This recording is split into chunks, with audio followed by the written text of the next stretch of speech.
right. Wide open Torrence! Oh, baby! Touchdown! How do you leave the best receiver in the NAIA that wide open? You show,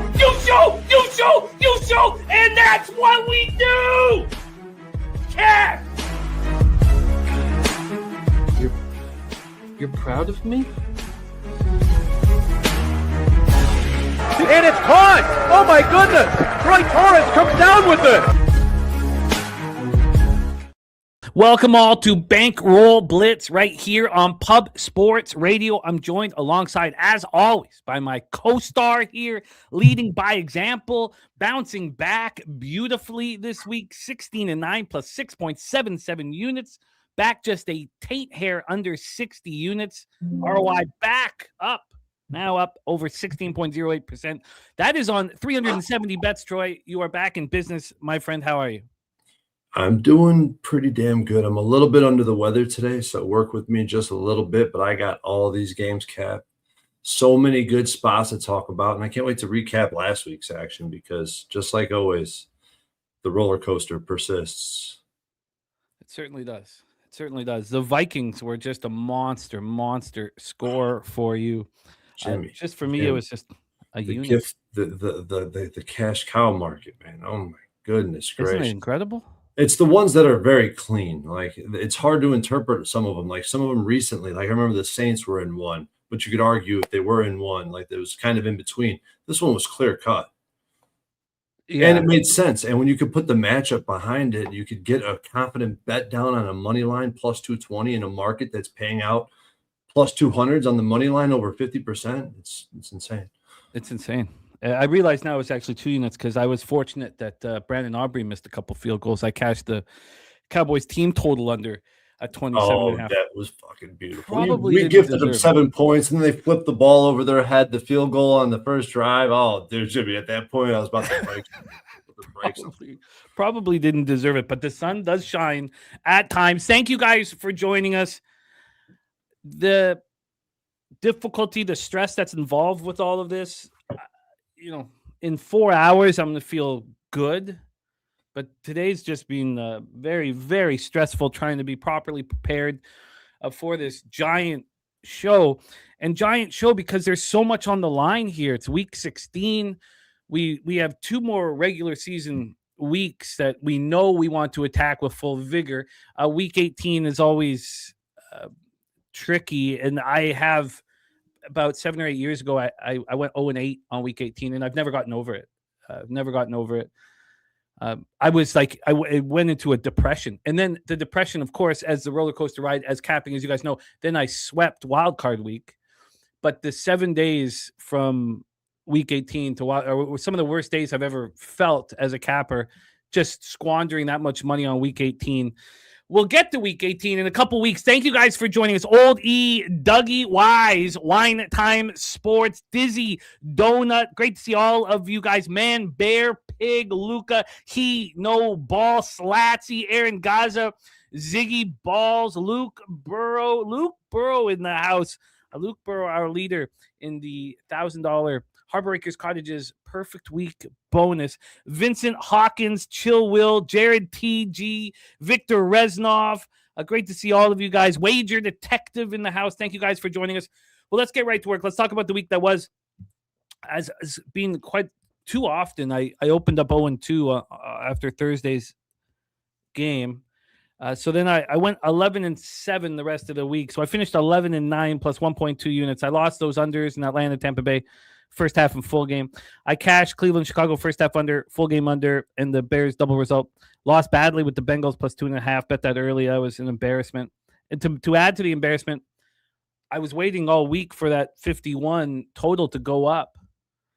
And it just stayed there at 51 and 51.5, I should say, the whole time. And then I didn't bet it. And that affected me. It affected me. But I did use it for good. And just a quick recap, I had 8 bets that I was thinking about adding that I didn't add. I talked about it Sunday morning on our morning show. I didn't add. The first 5 went 5-0.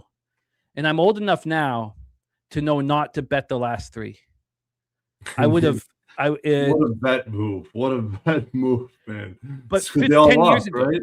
They all lost. They all lost. Those 3 lost. 10 years ago, I would have not bet the first 5 would have cashed, and I would have said, "Oh, I have to bet the last 3. How did I leave all that?" And then I would have lost those 3, and then I would have gone into a depression. So I know now that, look, what's done is done. Just let it go, and I handle that better here. Chiefs double result lost. Chiefs Chargers first half under lost. Oh my God. 29 points were scored in that football game. Tough The first half under lost. The full game under cashed. The Bills cashed. Arizona, Houston, first half over cashed. Full game over cashed. Then some losers. The Detroit, LA Rams, first half under and full game under. Terrible. The Panthers, Saints, first half under and full game over. First half over and full game over. Both lost. So there's 4 losses there. And then I closed up pretty strong. 49ers minus 12.5. Colts, Seahawks, full game under 42.5. Minnesota plus 6. And the Cowboys team total under 27.5. Those 4 cash to give me an 11-9 week plus 1.2 units, which doesn't feel good. But we move on and focus on the now. Troy Torrance, go over the week that was for you.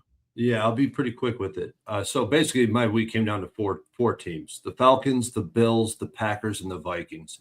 3 of the 4 cash, and I was tripled up or more on all of them, right? So I was very heavy on those spots. Went 3-1 in them. I lost both my teasers. Well, I won a teaser, and then I got a minus 250 2-leg 10-point teaser to come through. This is a teaching moment. The 10-point teasers, I've been playing around with them. I've been looking at the distribution of numbers, and I feel like I could create an edge in it. And so I'm playing these bets on multiple sites, so like trying to kind of avoid the heat, by putting half of my unit on one side, half the unit on the other side, and it burned me. Most of these books are not paying out 10-point teasers if your leg pushes. You're losing that bet. So the bet I made on Bet US, maybe I shouldn't call out the book. Excuse me, Jimmy. I apologize. All good, no worries. That's the only book that I know of where 10-point teasers, they just eliminate that leg, they cancel that leg, and then push the bet through with 2 legs. So I had Bears double result, that cash. I had Chiefs double result, that was a loser, and the Chiefs again get me. The Bears Chiefs teaser was a loser. I had 2 units on that. The Commanders plus 3, the Ravens money line were both winners. I added the Commanders plus 3. That was my late addition. The Bengals Ravens under 52.5 was just a thing of beauty, man.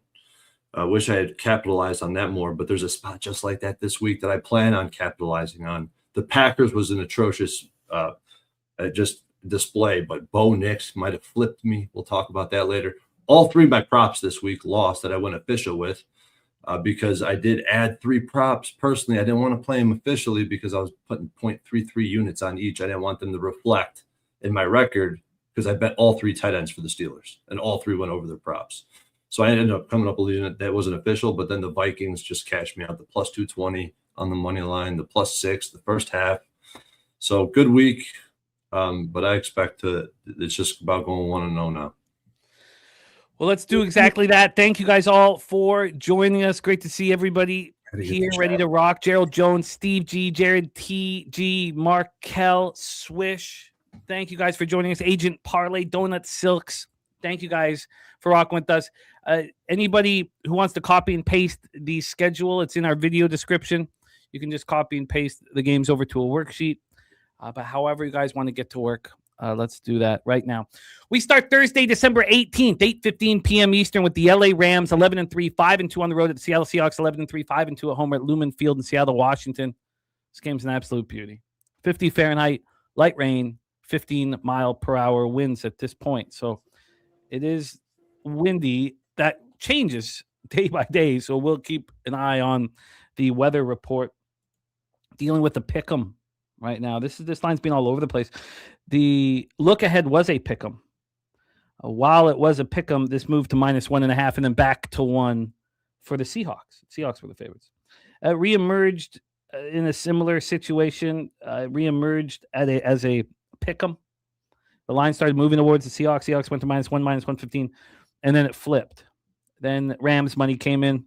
Rams moved to -1.5. They stayed there for a little while until yesterday morning when it flipped again. Seahawks became a very slight favorite. Right now we have a pick'em with the Rams -112, Seahawks -108. So it's a very, very, very tight line. From a total perspective, it's just dropping and dropping and dropping. I feel like, the look ahead, that was 47.5. It got bet down to 46.5. And I'm sure we have colleagues that have moved on that under on the look ahead, and that was the right thing to do. Now at 44, I just couldn't get over the fact that I feel like this game ends around 23-20. The 44 just seems so sharp. I'm hesitant to try to go underneath it now. Of course, we saw them play a very low-scoring game on a fast track. This won't be the same situation here. But I feel like there's no breathing room. Jimmy, how much would you say this line dropped in total? It's from the look ahead? Not from the look ahead, from open. A half point. Just a half point.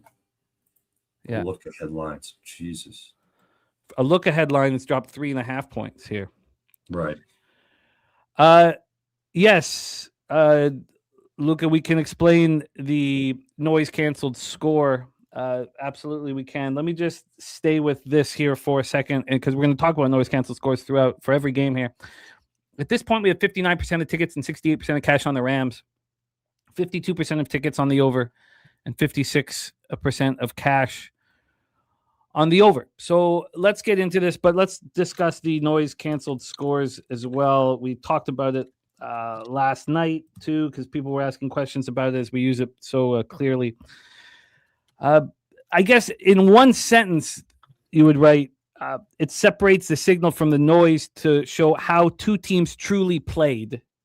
So it's a metric that removes game-specific luck, like turnovers, missed field goals, and penalties, to show how well the teams truly played. So that's the idea. It's the focus is on the efficient drives, the overall performance, and not, the turnovers that can be tip balls and fluky of nature. Is that an okay way to answer it, or would you do it any differently, Troy? I would say you did it perfectly. It reflects down-to-down football, takes all that noise, those volatile plays. Yeah, that's it. So, but let's roll here. The Rams next are at the Falcons on Monday Night Football. Clearly, neither team is looking ahead of this one. The Rams passing offense is ranked first. Rushing offense is ranked third. Red zone offense ranked third. And third down offense ranked 21st. They convert 37.8% of the time. It's interesting when you look at the statistical profiles of these two football teams. They both are not that good on third down, which is a surprise this deep in the season. The Rams have the number one pass defense and number one rush defense. The second-ranked red zone defense. They allow touchdowns 45.5% of the time. Their offense scores touchdowns in the red zone 66.7% of the time. Their third down defense is ranked 7th. They allow conversions 36.1% of the time, and they have the 5th-ranked pass rush. The Rams come in off their second straight win in 8 to 9 games, 41-34 at home over Detroit. Noise canceled score was 41-30 Rams, so similar to the number. The Rams outgained the Lions 519 to 396. Stafford was 24-38 for 368, 2 touchdowns, 1 interception. Puka Nacua caught 9 for 181. Now, he left the game with cramps. We weren't sure what it was, honestly, at first, but he left with cramps in the fourth quarter. He returned for the final series, and he's good to go. You can't say the same thing about Devontae Adams. He caught 4 passes for 71 yards before injuring his hamstring. He's not practiced this week. He's listed as questionable. We all think he should be listed as doubtful. Nobody expects him to play, but they're still kind of leaving it open. The reason why we don't expect him to play is he's already been limited by hamstring injuries twice this year. So they can't mess with this. He needs to be off. He needs to be away for till the rest of the season. I agree. I think he comes back and gets a few snaps in the last week, and yeah, I get that. Yeah, maybe just to keep, because it all depends on who wins this game. For buys, of course. So it's a very important game. Don't get me wrong. It's a very important game, but it's not risking your entire playoffs. I would not. I would. Again, this is the 3rd hamstring injury this year.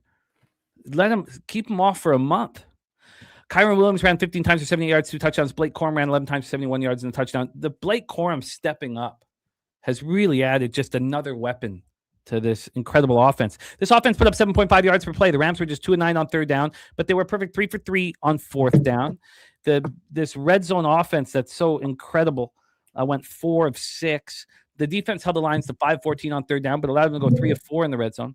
The secondary had a very difficult time with Amon-Ra St. Brown, which poses the question: what will Jackson Smith and Jigba do to them? Amon-Ra St. Brown caught 13 passes for 163 yards and 2 touchdowns. I mean, there was times where he was the only weapon. Jahmyr Gibbs did nothing. So when he's the only weapon, it was a surprise that they weren't able to lock him down or even slow him down. Pass rush was quiet. 1 sack, 8 quarterback hits. Braden Fisk dealing with an ankle injury. He's expected to suit up on Thursday. McVay also said that tight end Tyler Higbee won't be activated from injured reserve ahead of Thursday's game.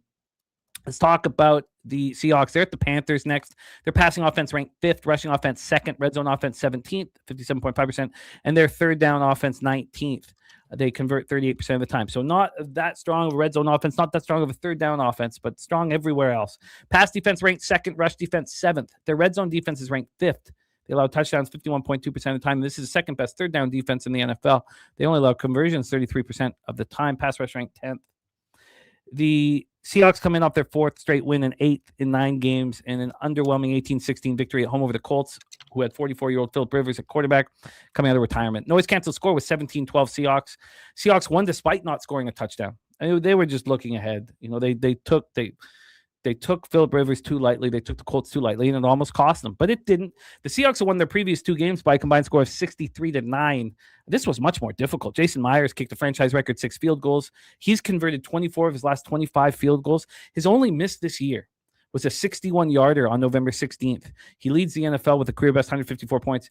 I mean, it's just nice. It's just nice to know you have that in your back pocket.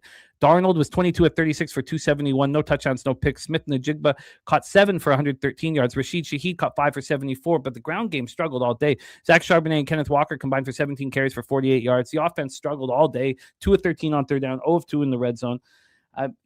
The Seahawks held the Colts and Philip Rivers to 3.7 yards per play, but pass rush was quiet. 1 sack, 4 quarterback hits. Kobe Bryant had a pick, and Derek Hall injured his hand in the first quarter. He did come back, but he is on the injury report.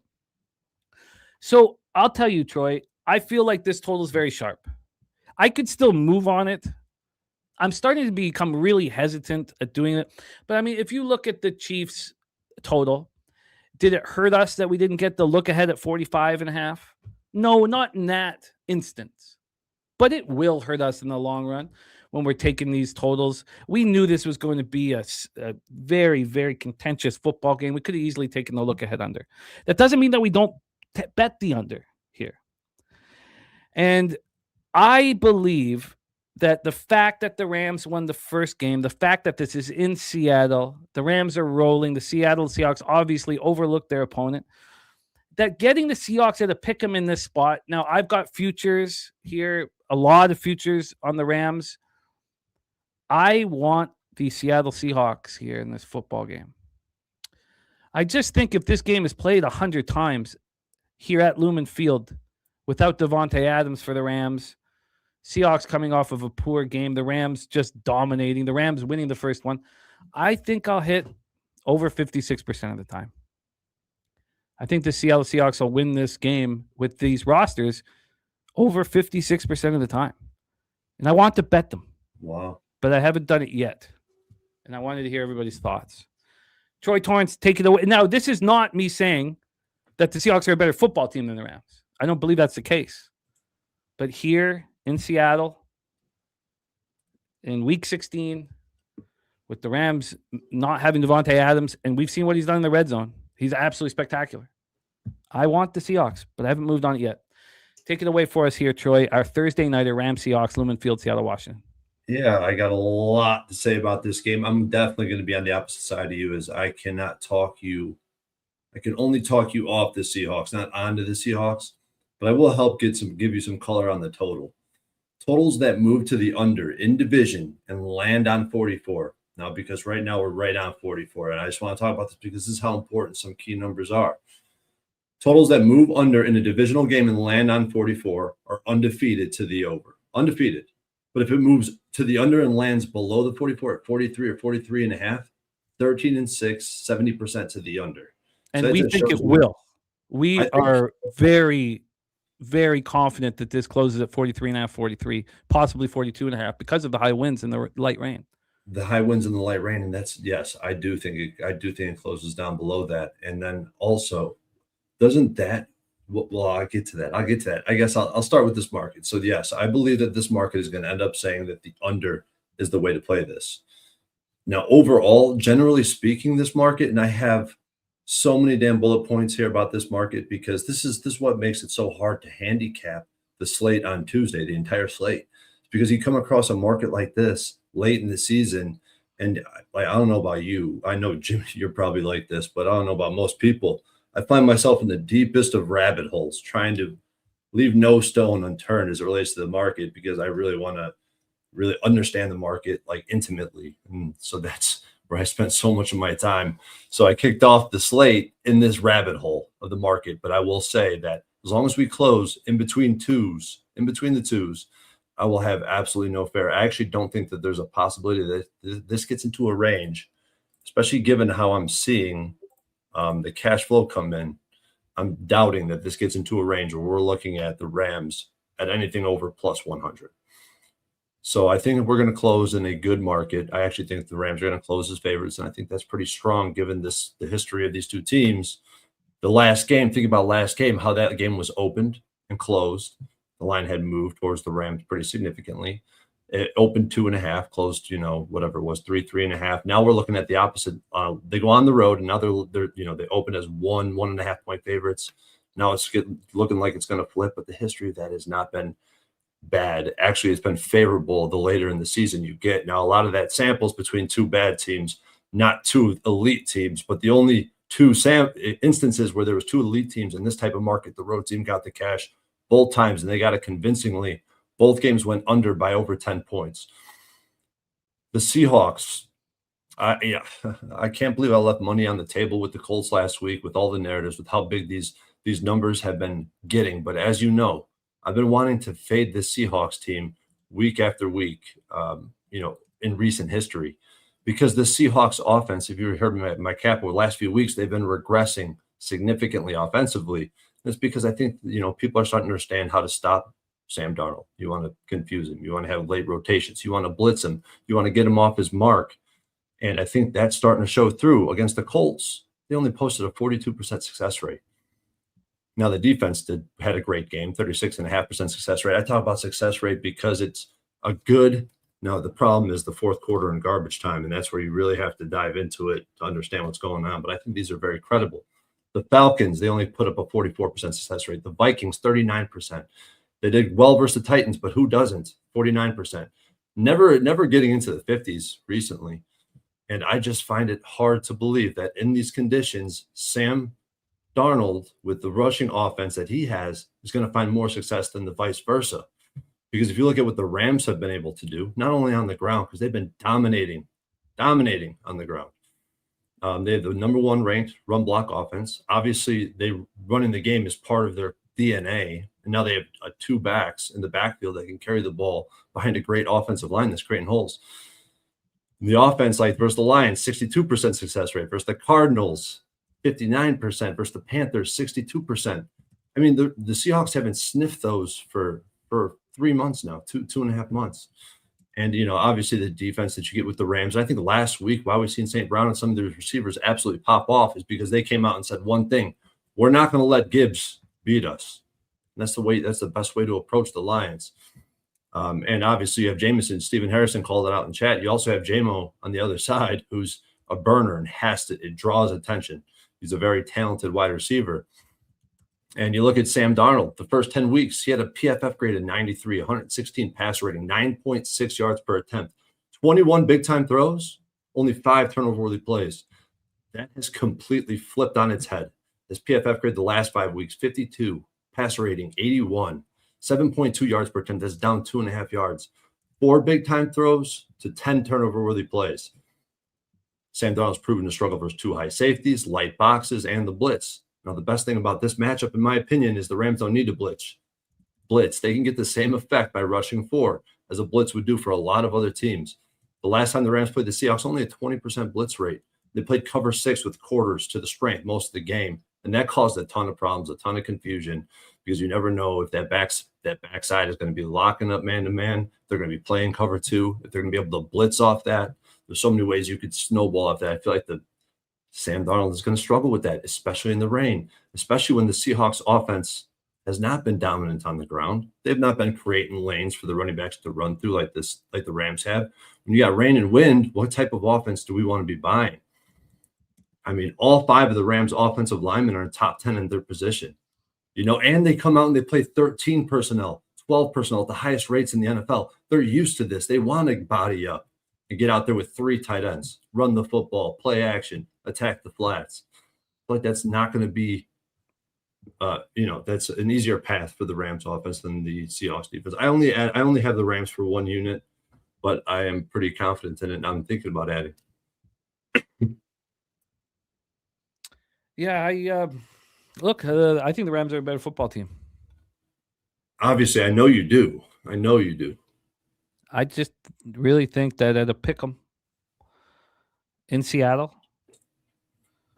not with the whole season on the line, on a short week, when you're buying the Seahawks low and selling the Rams high.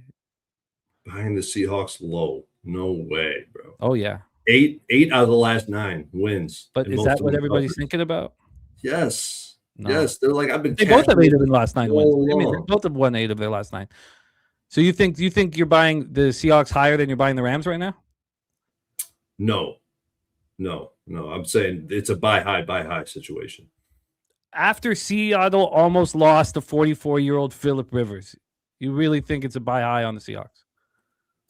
At home against a 44-year-old quarterback who hadn't thrown a pass since 2021, who had fucking man tits bouncing around on the field, slipping and falling. You're telling me that you think this is a buy high on the Seahawks? I think that you're buying high on the Seahawks, yes. Yeah, I vehemently disagree with that. I do agree with everything they've said about the Rams. Because, I mean, I don't think the public is going to be, laying 14.5 points with the Seahawks anyway. Seahawks got the win. To them, they still won the game. They covered against Atlanta. They smoked all the wins before that. They covered against the Rams. They've covered how many in a row? Like, I know the tickets don't look good for me right now. I'm not saying that. I think, like, obviously we're buying higher on the Rams at this point. I agree. But offensively, in this situation, I feel like it's the right thing to do. They're the better football team. I mean, the funny thing about, as we cap is that you're not always – it's not the better team that wins the event. And, again, if this was all on the line, which it could be at some point down the way, I would be on the Rams. Right. But with the Rams having beaten the Seahawks already, the Seahawks – look at just to close up here. Both teams have been playing against, pretty weak opponents. And the Seahawks 63-9 combined the 2 games before the Colts game were not clear indications, especially if you look at the noise canceled score. They were closer than that. They were just, breaking the opposition's will. I mean, we saw the Falcons. It was 6-6 at halftime. And we've also seen what the Falcons just did to the Buccaneers, and Kirk Cousins put up 350-odd yards through 3 touchdowns and no picks. But the Seahawks have had a pretty cupcake run since the Rams game, and the Rams haven't, because they had to play Detroit at home. But the Rams have put up 86 points in their last 2 games. And now Devontae Adams is going to be here and on the road in Seattle in the rain for an indoor football team. Yeah, I mean, I wanted to talk it out because I certainly wasn't comfortable on it. The rain and the wind is a double-edged sword, 100%, because I'm saying that obviously whose offense in theory should have more success. Clear as day, it's the Rams. But they're indoor football team, right? And how many times, like, especially recently, I mean, what have they done on the road? They lost outdoors in Carolina. So, yeah, no, I hear you. And try again saying that that the situation screams Seahawks, but Darnold, he can't. And I get that. I completely get that. Where is the big advantage in this football game? It's one spot. It's at quarterback. Look, I get that. And O-line. And offensive coordinator. Yeah, no, I think the major advantage is at quarterback. I think the offensive line of the Seahawks gotten stronger as the year goes on, but the Rams have a great offensive line. I get it. Victor Reznov says coaching. I think McDonald is not in McVay's, league, but he's sure been excellent this year. So I hear what you guys are saying, and Mark Sisowski says, why is this total taking so long to move down? Opened up at 47.5, dropped to 46.5, went away. Those were the look aheads, and then reemerges at 44.5. That's a pretty fast drop. Yeah, we should both be looking at this under. We should both be looking at this under. I think that after talking this out, I think this is, going to be just a very, very difficult football game. And so I think the under is still good at 44, and I think you want to get over that 21 for the first half. But I think the under is still good. It just sickens me when I see it late. I don't know what I was thinking. I guess because that first game, the first time these teams played, I cashed the first half under and full game under. I believe you did too, or at least the full game under. We cashed the first half under, full game under easily. So, I want. I expect to move on the Seahawks. I'm not entirely sure when. Wouldn't mind getting them with a plus with no vig, and then I think that the unders should still be bet. And I think I should still move on them. I think I'd rather have them at a worse line than watch this extremely intense playoff type game where less than 40 points are scored and not get paid off of it. Oh, see, I'm gonna have to make it. Yeah, this is gonna be dropping here, man. This is going down. This is definitely closing up.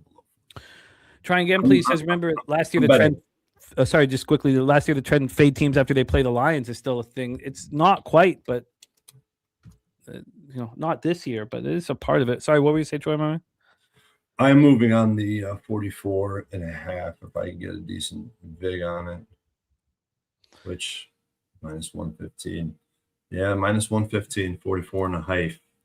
I am betting it right now. I think it makes sense. I think it has to be bet. So you got the Ram. What did you get the Rams at? I got let's see, Rams money line minus 110. Minus 110, and you got the under 44.5 minus 115. Vincent Hawkins says bet both quarterbacks props under as well. AM has this game projected to go over.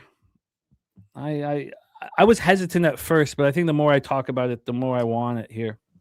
Wager Detective, we love you, my friend. Let's roll on to Saturday action.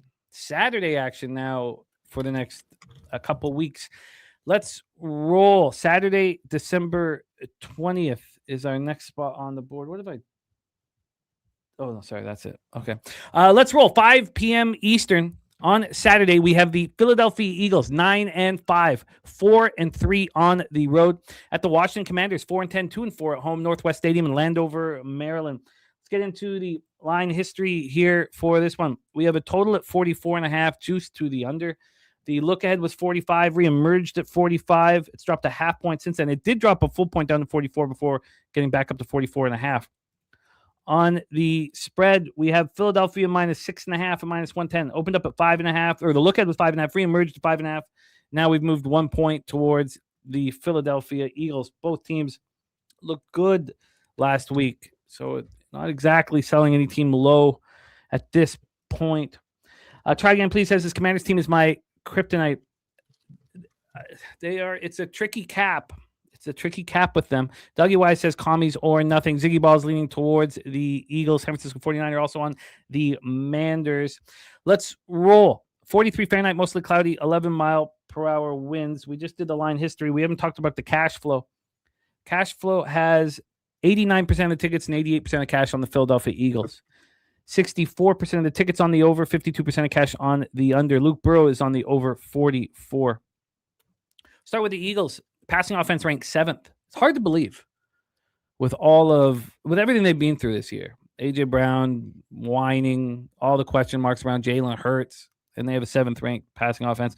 Rushing offense ranked 19th. That's even hard to believe after watching Saquon go for 2K. Red zone offense, best in the NFL, has been all year, 69.4% cash rate. Third down offense struggled all year, 23rd. They only convert 37.4% of the time. Pass defense ranked 12th. Rush defense ranked 16th. Red zone defense ranked 4th. They know what pays their bills, and this red zone offense, red zone defense is elite. Third down defense struggles at times, 22nd, 40.8%. They allow their opponent to convert 40.8% of the time, and this pass rush is ranked 6th. Eagles coming off a dominant 31-0 victory at home over the Raiders. Noise-canceled score was 37-4 Eagles. Shout out to Kyle Kerms, who was all over it. It's a great call. Win snapped the Eagles' 3-game losing streak. Eagles outgained the Raiders 387-75. Jalen Hurts was 12 of 15 for 175, 3 touchdowns, no interceptions. Goddard caught 6 for 70 and 2 touchdowns. And Saquon ran 22 times for 78 yards, a touchdown. He also caught 2 for 14. The offense was 10 of 13 on third down, 3 of 5 in the red zone, but the defense was dominant.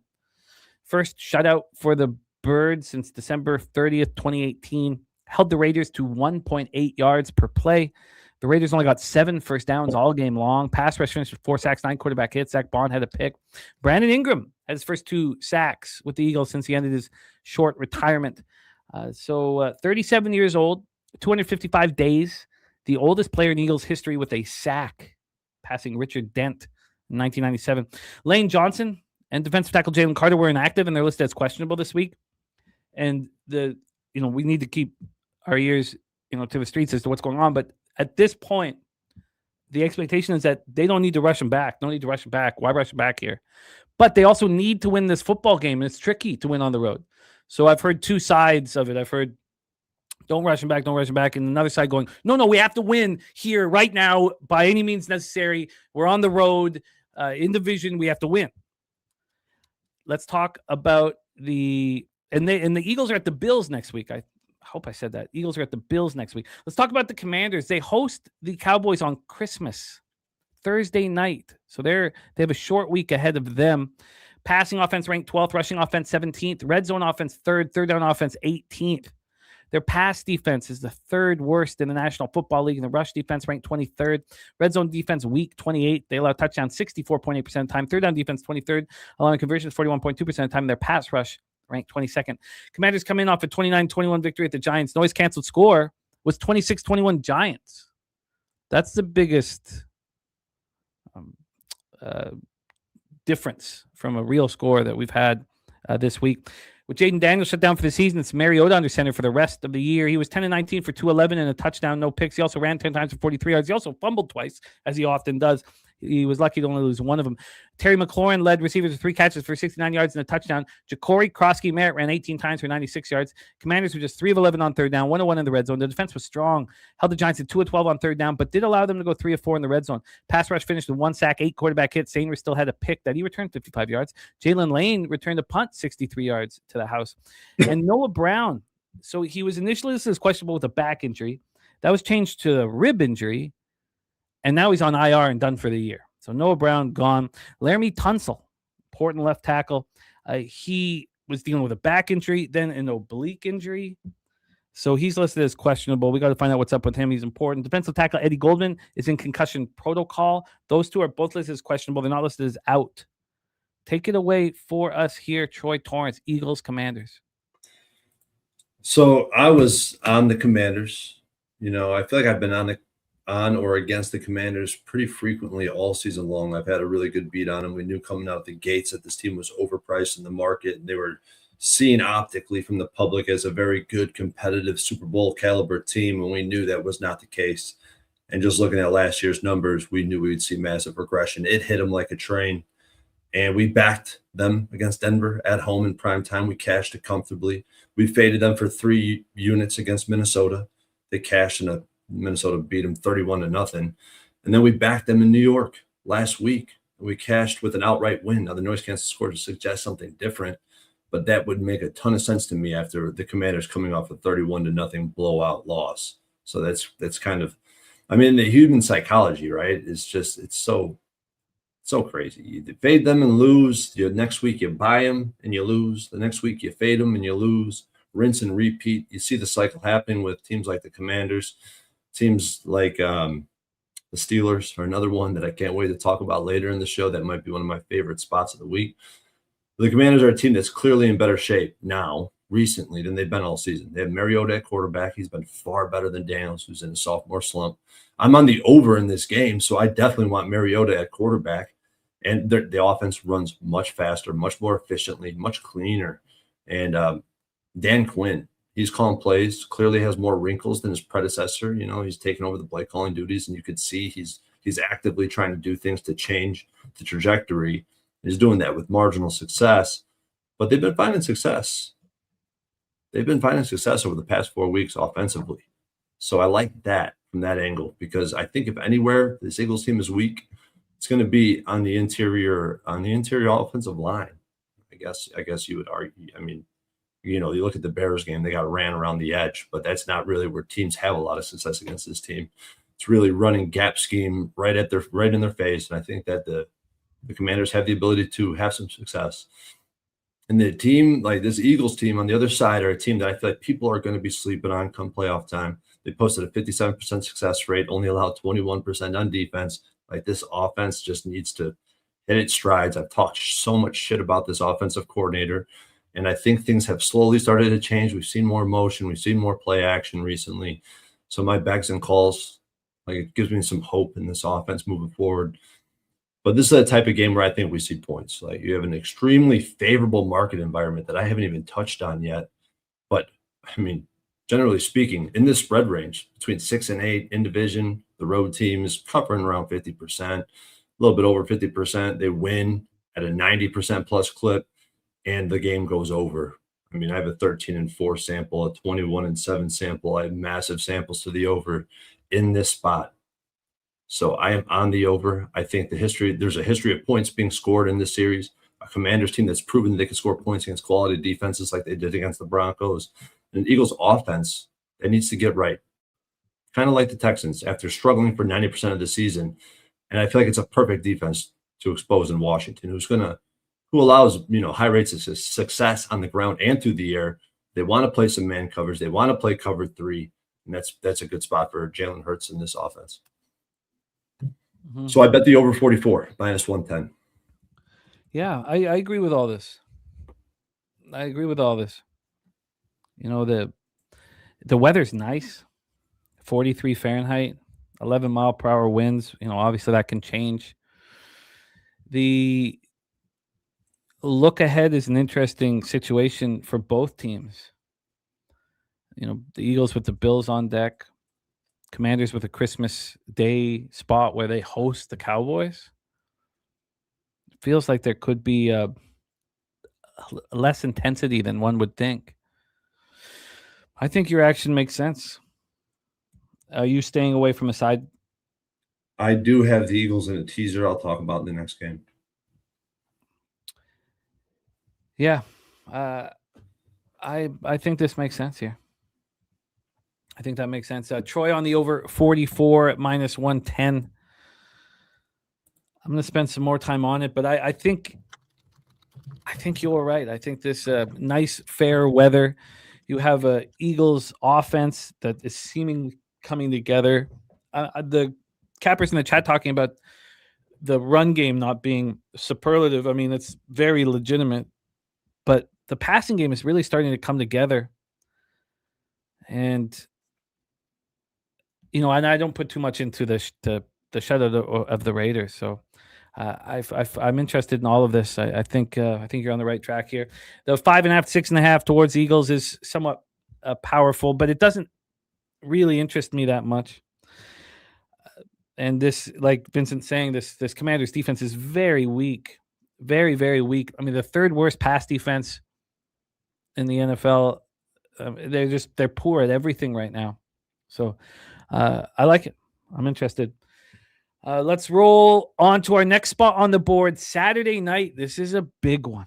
Green Bay Packers 9-4-1, 4-2-1 on the road. The Chicago Bears 10-4, 5-1 at home.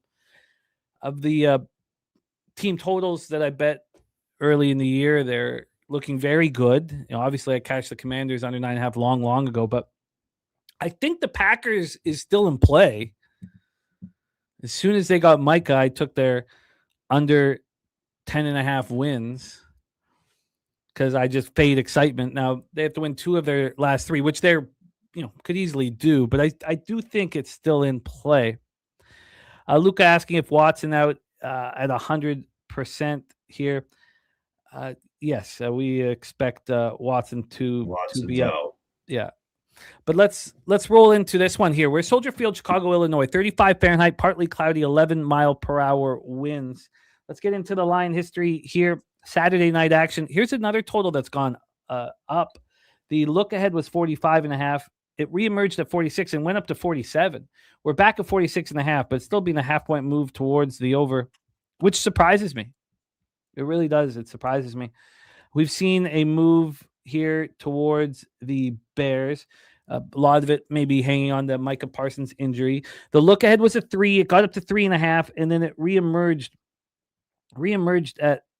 Oh no, I guess that's not the reemergence. Here is the reemergence. Yeah, so it's 3 reemerged at.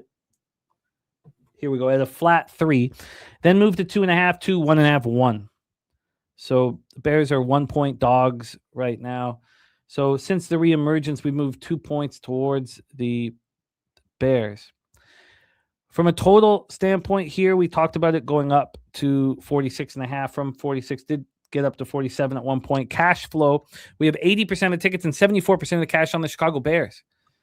Now the market following suit, but I'm a little surprised about that.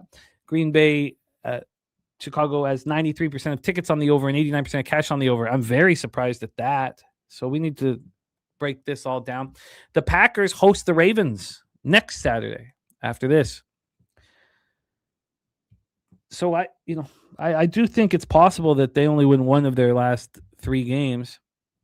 Passing offense ranked 2nd, rushing offense 12th, red zone 7th.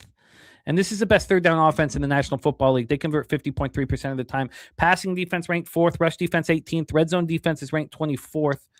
It's not very good. They allow conversions or touchdowns 62.5% of the time, which is a bit of a surprise. Third down defense is ranked 17th. Again, you have an 18th ranked rush defense. I mean, the defense is not that good. Their pass rush is ranked 7th.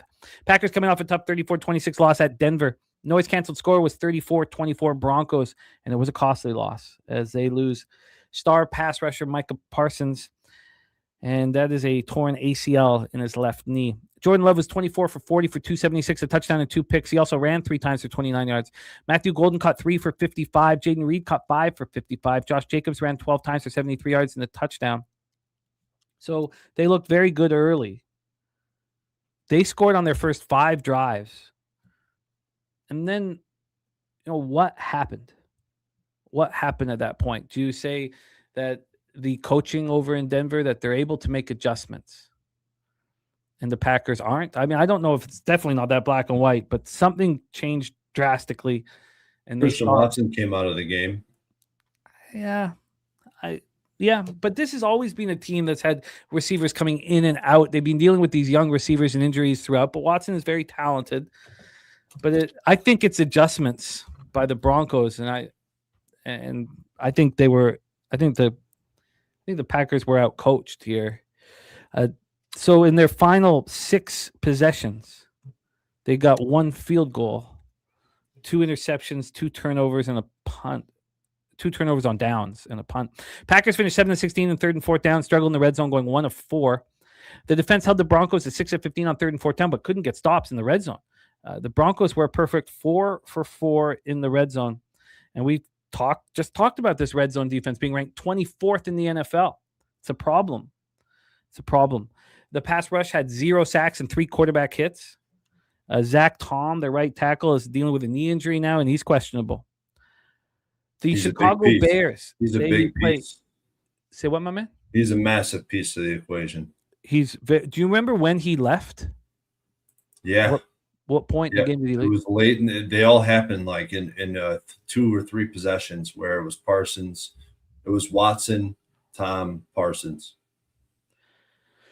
Yeah, it was he's a crucial piece of the puzzle. Let's talk about the Bears. They are at the San Francisco 49ers on Sunday Night Football next week. Passing offense ranked 16th. Rushing offense now ranked 4th.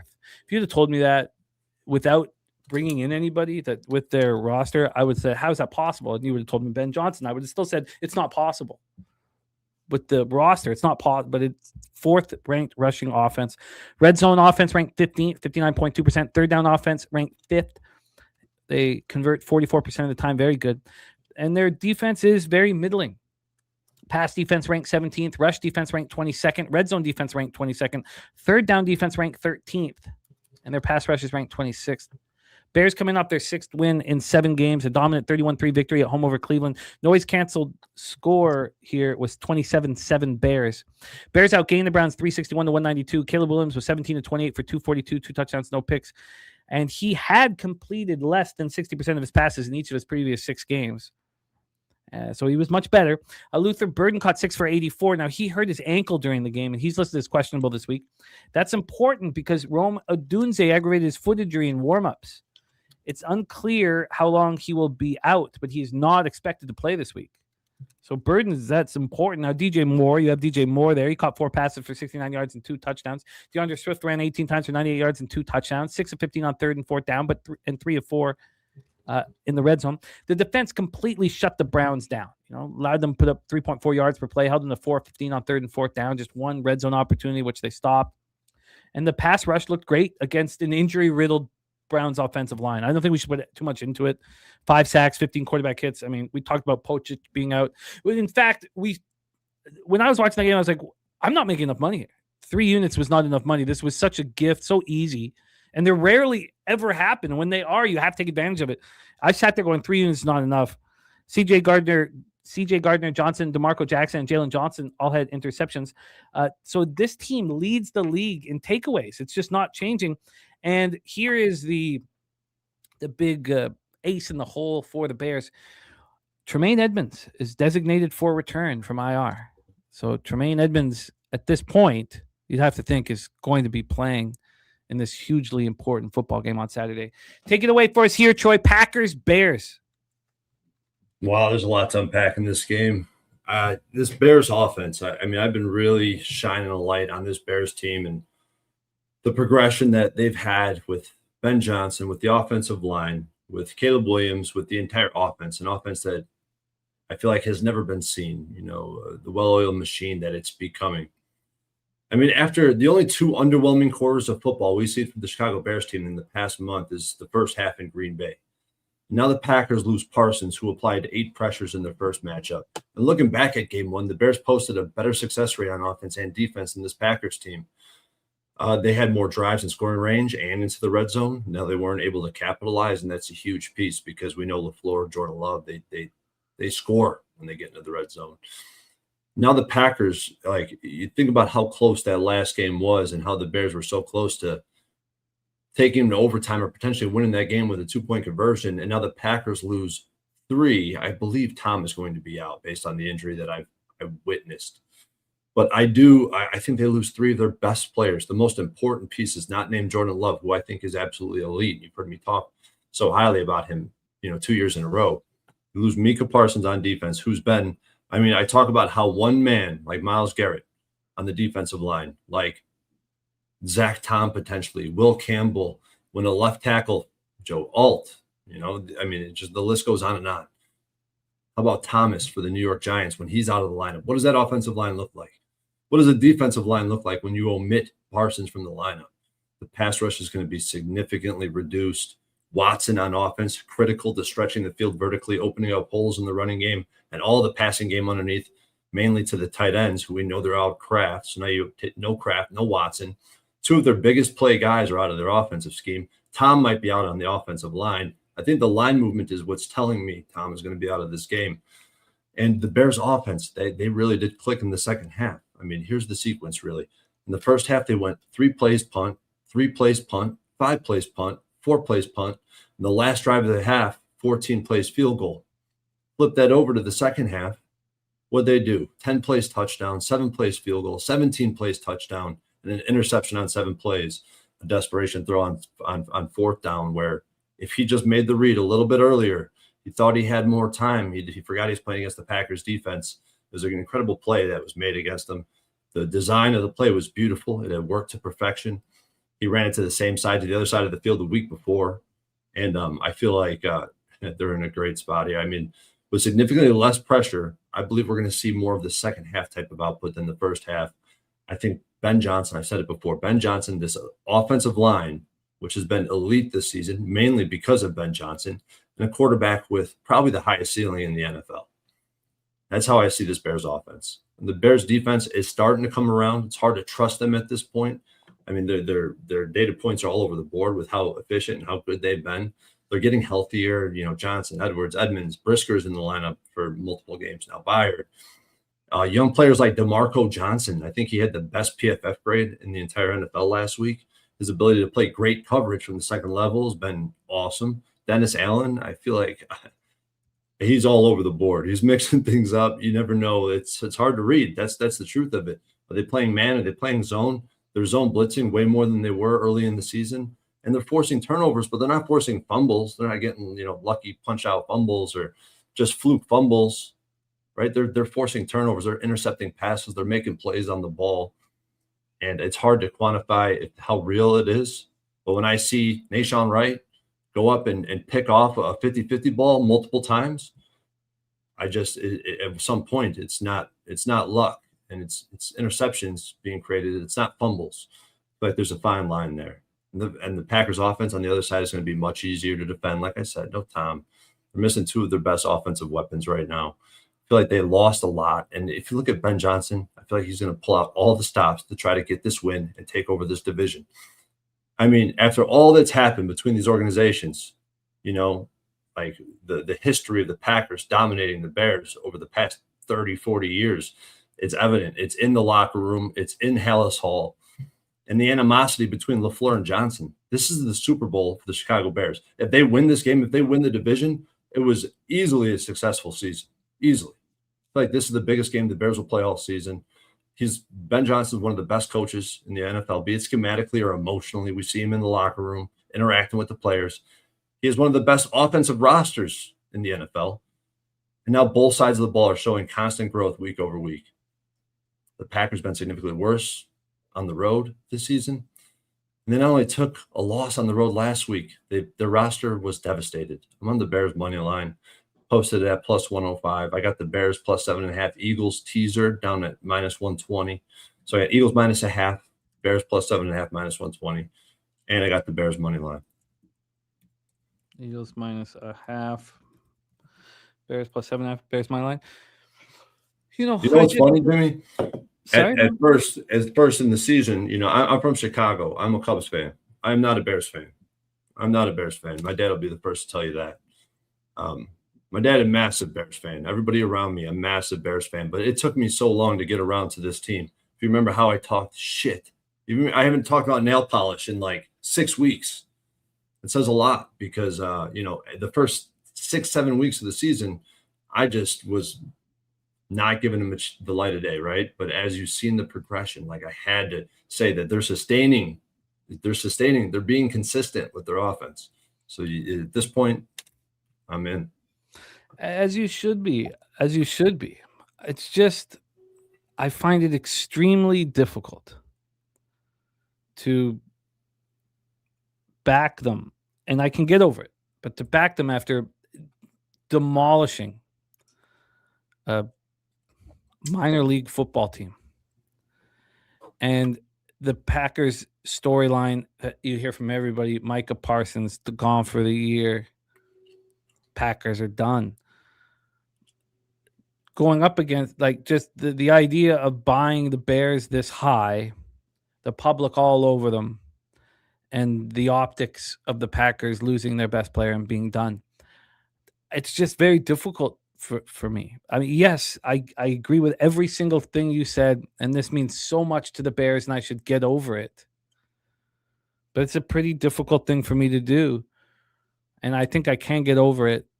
I want you to, you understand the situation. You know that, we're selling the Packers as low as can be. Yep. This is a sell low, a buy high, sell low situation. But there's not I see it. The market's reacting to it. Everybody in the chat, you don't see one person here on the Packers. They're all, Now you have Dougie Wise saying I can't fade the Packers off a loss, but you don't see anyone actually backing the Packers, which is okay. I mean, look, Is this the Packers spot AM?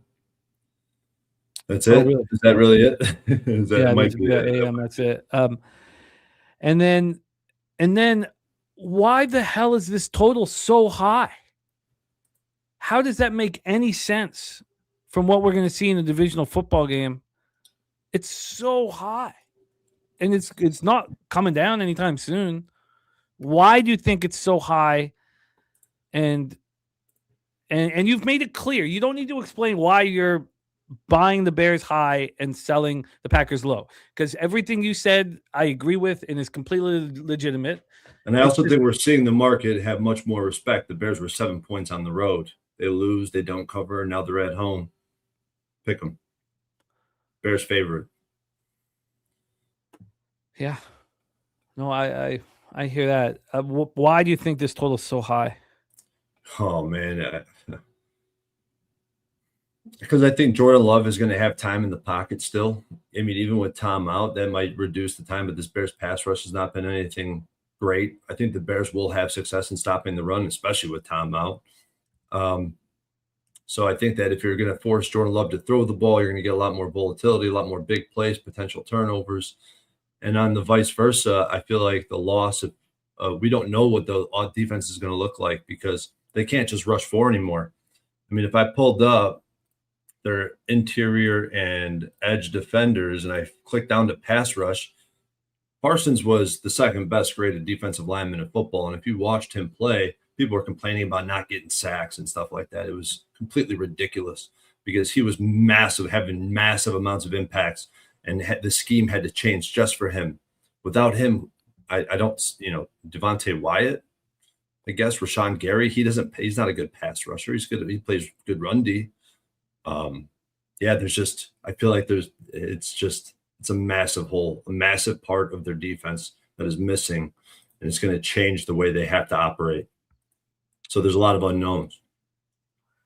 The total makes no sense to me. It's Wager so detective. high. I don't think that it's weight if you like the Bears. I feel like unless you think Tom is going to be announced in, then you wait on the Bears. I think he's going to be announced out. So I think there's urgency to bet in this. And Rose Putt saying, aren't Bears games mostly overs this year? I mean, if you look, 4 of their last 6 have gone under. They had the 28-21 high-scoring game at Green Bay, 9 days ago. And they had the 31-28 game at home versus Pittsburgh. And then you have to go back to they went over in Cincinnati and Baltimore. What's the weather like in this one, Jim? And again, there's a reason why we do the weather 3 different times during the week because it changes quick. But 35 Fahrenheit, so it's not too cold, partly cloudy, and not too windy. 11-mile-per-hour winds. And 11-mile-per-hour winds on a Tuesday means we need to keep an eye on it because it could be 6 or it could be 16, but it won't be 25. So, I get it. I completely get it. I just have this I'm just very hesitant to go with the masses here. And I certainly would not be on the Packers. So the only thing I'm saying is not betting it. This total is so high. Now, AM has it. That's right where he has it. But to me, in a divisional game this late in the year, in cold weather, not freezing, but cold weather, to be this high is insane. And if I'm that wrong about what I think the total should be, I'm certainly not lining up to bet the under. I just am shocked at the number. So Rose Putt says this total seems like a 43. I mean, I was just astonished at it. But so I agree with you on the Bears. I agree. It's just that I find it very difficult here. Yes, Mozenia, a teaser for Troy. Bears plus 7.5, Eagles minus 0.5, and he's on the Bears money line here. And the Bears should probably be bet here. They should probably be bet.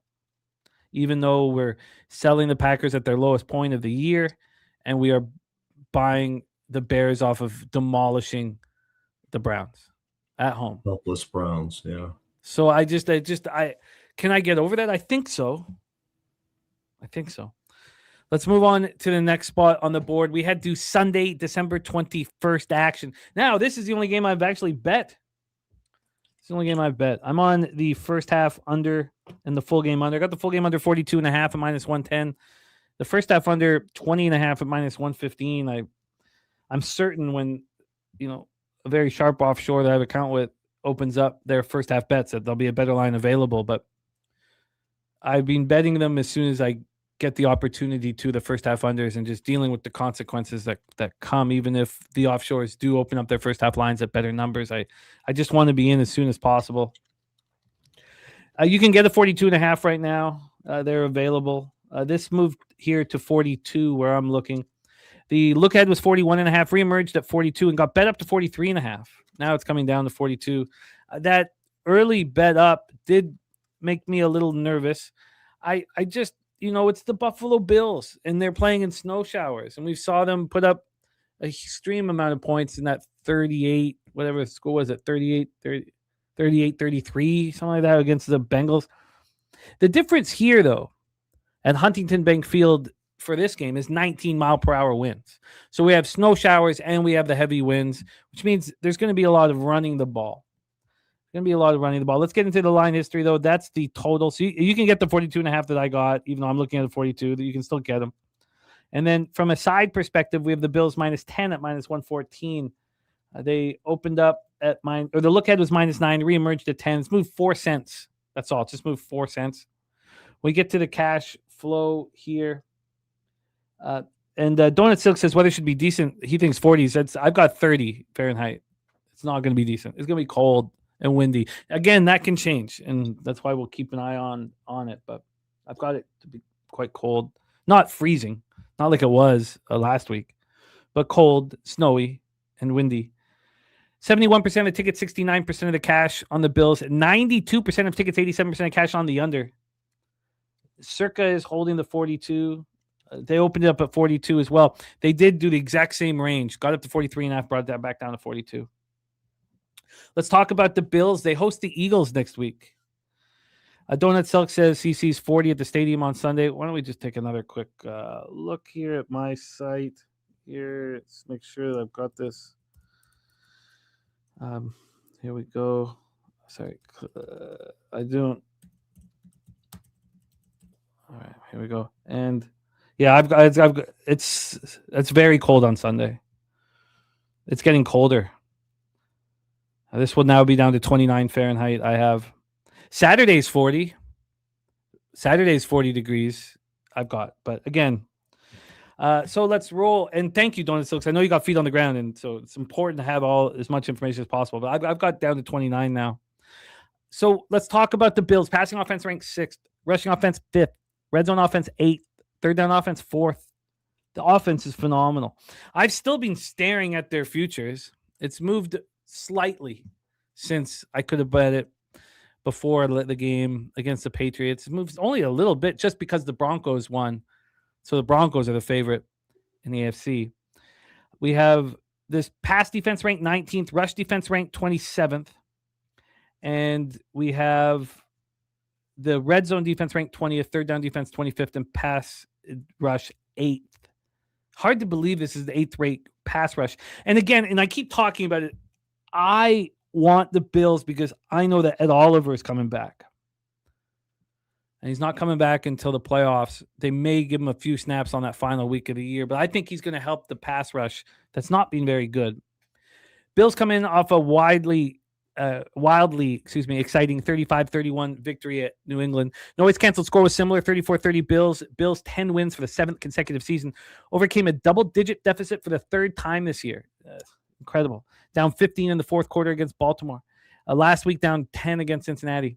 They do it again. Josh Allen, 19-28, 193, 3 touchdowns, no picks. He also ran 11 times for 48 yards. Khalil Shakir caught 5 for 65. James Cook ran 22 times for 107 and 2 touchdowns. Caught 2 for 4 and another touchdown. Pass rush, 3 sacks, 5 quarterback hits, 9 of 15 on 3rd and 4th down, and 5 of 6 in the red zone. The defense bent but didn't break. It's tricky to want to move on these futures because of the defense. But I still think I've got Josh Allen What else do I need? And that's not true, but that's still, and there's a reason why I haven't bet it. I'm trying to really analyze the risk reward on a plus 375 or plus 400 conference bet and a plus 800 Super Bowl bet. I think that probably it only makes sense to have the Super Bowl. The 375, 400, it might not make sense. And again, I'm still working this all out. They allowed the Pats to go 5-10 on third down, 2-3 in the red zone, but they strengthened in the second half. They allowed 7 points in the second half. Tre'Davious White had an interception, and the Bills played without Terrell Bernard for the third straight game. Christian Benford, they're both listed as questionable. Defensive tackle Jordan Phillips is dealing with an ankle injury. He's already being ruled out. We watched him walk off the field in his own power, but he's already being ruled out for this week. McCole Hardman is expected to have his 21-day practice window opened. And now they have more issues with the kicker because Tyler Bass is done for the year, and Matt Prater just hurt his quad. He's out for next game. So we need to find out exactly who the hell is going to be kicking for them. Let's talk about these Cleveland Browns, man. They're just an absolute mess now. We know that their passing offense ranked last, and their rushing offense ranked last, and their third down offense ranked third last. Red zone offense ranked 21st. Pass defense 13th. Rush defense 2nd. Pass rush 1st. Those are important.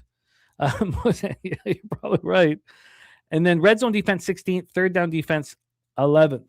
The Browns come in off their third straight loss in their 6th in 7 games. Ugly 31-3 setback at the Bears. No cancel score was 27-7. Outgained 361-192. Shadur 18-35 for 177 and no touchdowns. 3 interceptions. Sacked 5 times in his 4th start. And I tell you what, I'm liking him more and more every week. This is what he said after the game. They had a great defensive scheme. I enjoyed playing against them. I enjoyed playing in that. It was definitely a little challenge. So I look forward to learning from that. What else do you want to say? I like him. I'm very surprised how much I've started to like him. Isaiah Bond caught 2 passes for 89. Harold Fannin Jr. caught 7 for 48. The ground game was awful. Shadur led the ground game with 22 yards on 2 carries. Judkins, 12 carries for 21 yards. Offense, 3.4 yards per play. The defense couldn't get stops with the game on the line. They allowed the Bears to go 3 of 4 in the red zone. Myles Garrett had another 1.5 sacks, so he's 21.5. He's 1 away from the record held by Strahan and TJ Watt. He's had at least 1 sack in 8 straight games. If you're looking for the, parlay edition for a little rec action, he did tweak his hip during the game, but he's not on the injury report. And then Tevin Jenkins left with a shoulder injury. So there's another guard down. Ethan Pochek lost for the season with a torn Achilles. They're holding out hope that Wyatt Teller, Jack Conklin, or Zach Zinter can return this week, but maybe they all don't come back. So the Browns are not going to be scoring at all. I'm still hesitant to back the Bills at double-digit points here with the Eagles on deck. Take it away, Troy Torrence, Bills, Browns. Yeah, this is a tough game. So you sent me that your action was on the under.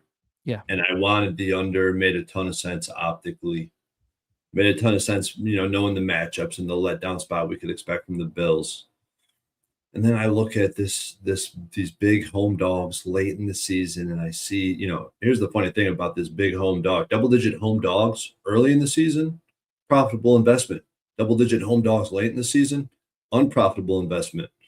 And also when these dogs have 8 or more, so more than a possession late in the season, weeks 10 or later, they go over at a high rate, even more so when the total's under 44.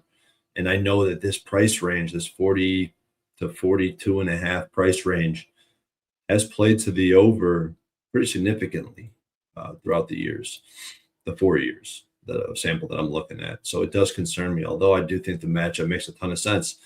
Like, I agree with you on Shadur, man. I've talked about him. We've talked about, we've agreed. We've been lockstep with Shadur Sanders, why we like him. And every week I feel like we see more and more. And it's just really hard for him to operate. It's really hard for him to operate behind that offensive line that's allowing over 50% pressure rate since he's been the quarterback. I mean, since he's been under center, they're allowing over a 50% pressure rate every game.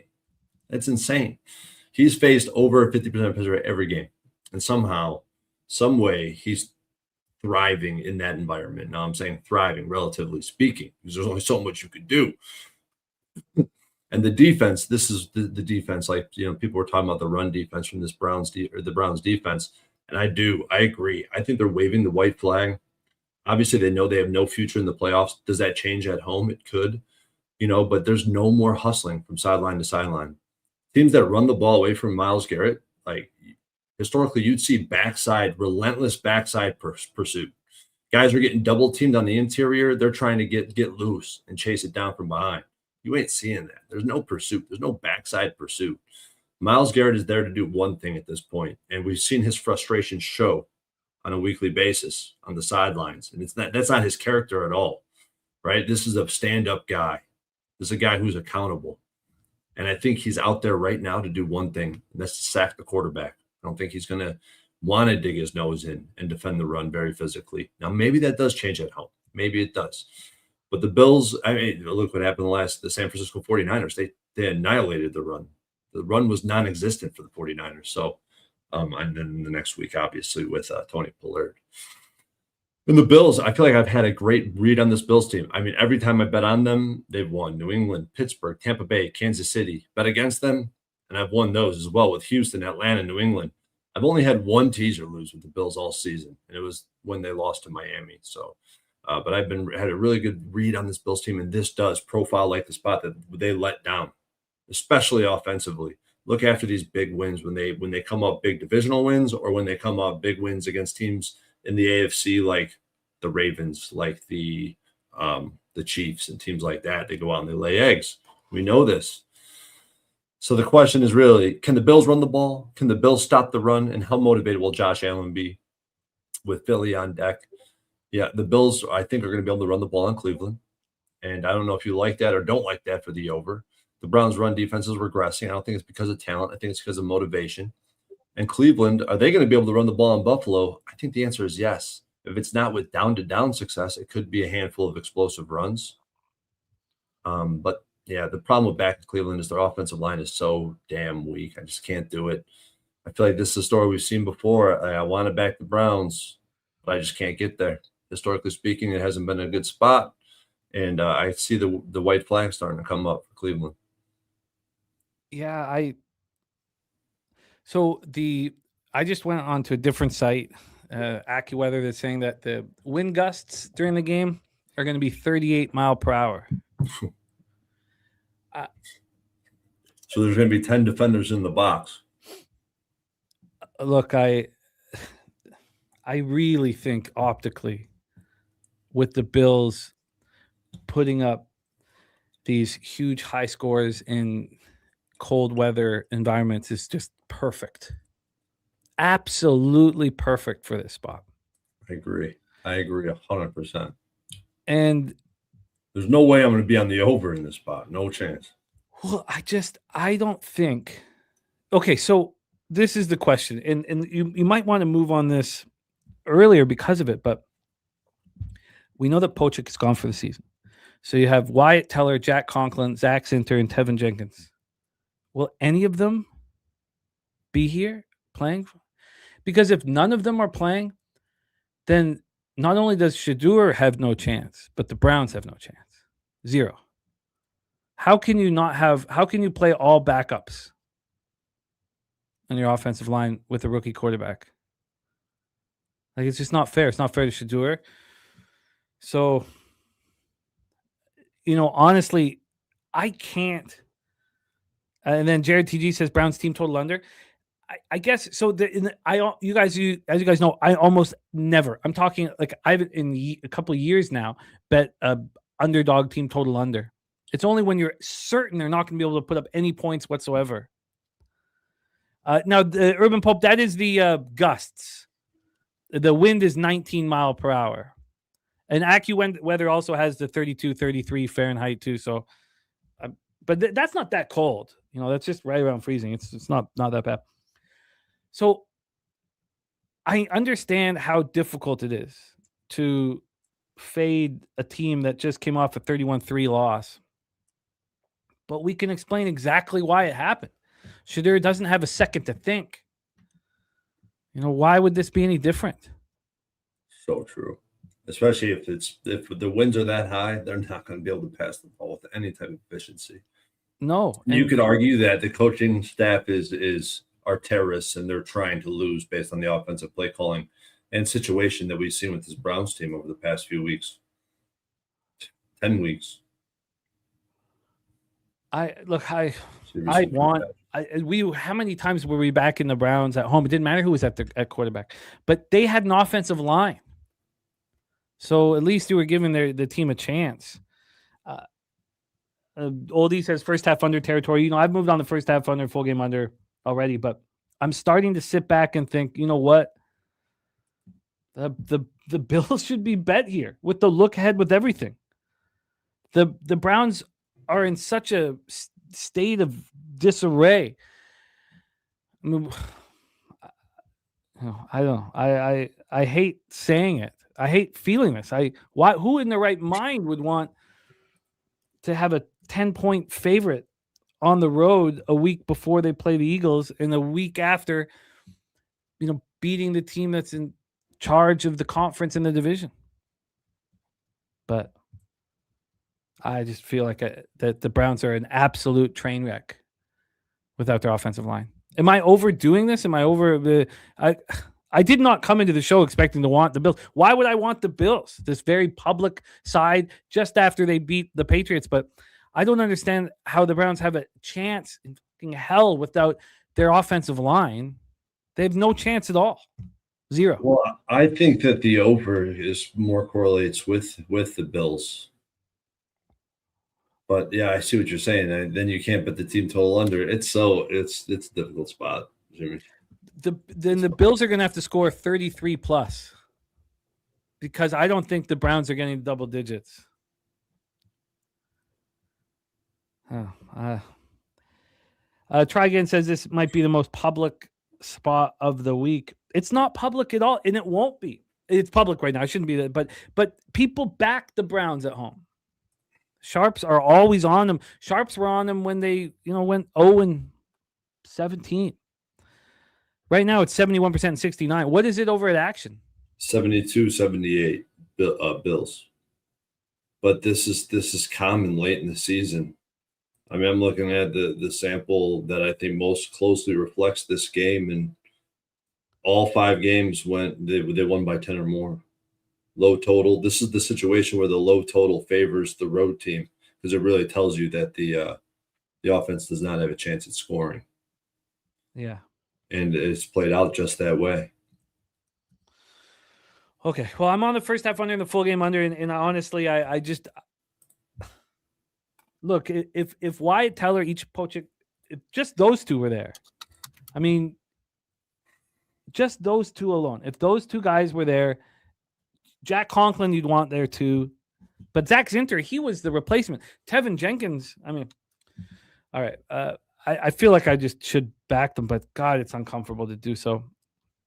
All right, let's roll on. And nothing for you at this point in Bills Browns. No, not at this point. Do you think you're going to get there? Or is this just kind of a stay away spot? I mean, it would be the Bills. I'd be back in the Bills, or I'd be back in maybe the Browns team total under. But I think it would just be the Bills because, like I said, I just after what I just saw, I just can't help but like Myles Garrett. I just remember a few plays where they ran away from him, rightfully so. He's Myles Garrett, and what did he do? He didn't chase it down. All right, let's roll on. 1 p.m. Eastern, the LA Chargers 10-4, 4-2 on the road. The Dallas Cowboys 6-7-1, 4-2-1 at home. We're at AT&T Stadium in Arlington, Texas. Let's get into the line history here for this spot. We have Dallas minus 1. The look ahead was 2.5. The look ahead got to Cowboys minus 3. Reemerged at 1.5. Got up to 2, and then back down to 1. Even the fact that it got up to 2 yesterday around noon was a bit of a surprise here. Dallas is the favorite, and that is even a bit of a surprise, honestly. From a total standpoint, we have a 49.5. The look ahead was 48.5, reemerged at 49. Now we've gone up another half point to 49.5. We have AM is on the over 49.5. Slatsy says, if you're betting the Cowboys, wait until Saturday Eagles game result. If the Eagles win, the Cowboys are eliminated. That's true. The only way they can get in is if they sweep the board and the Eagles lose out. That is very true, Slatsy, my man. So, but again, I do think that the Cowboys still care about these games, and they're going to care about the Commanders game on Christmas on Thursday. But that is a look ahead spot. Cash flow wise, here we have 72% of the tickets, 58% of the cash on the Chargers, 92% of tickets, 87% cash on the over. Ziggy Balls on the Cowboys money line. Harold Williams leaning towards the Chargers. Jim Dewigger on the Chargers, and as we mentioned, AM is on the over here. Let's set this one up. We're going to start with the Chargers. They host the Texans on Saturday. This was a really tough schedule, I thought, at this point of the year for the Chargers. I didn't have them beating the Chiefs, so I thought they could be 9-5 here, having to play at Dallas and then hosting the Texans, which is next Saturday.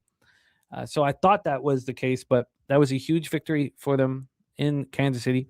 13th ranked offense, the passing offense, the number one ranked rushing offense, red zone off. But again, there's different optics there.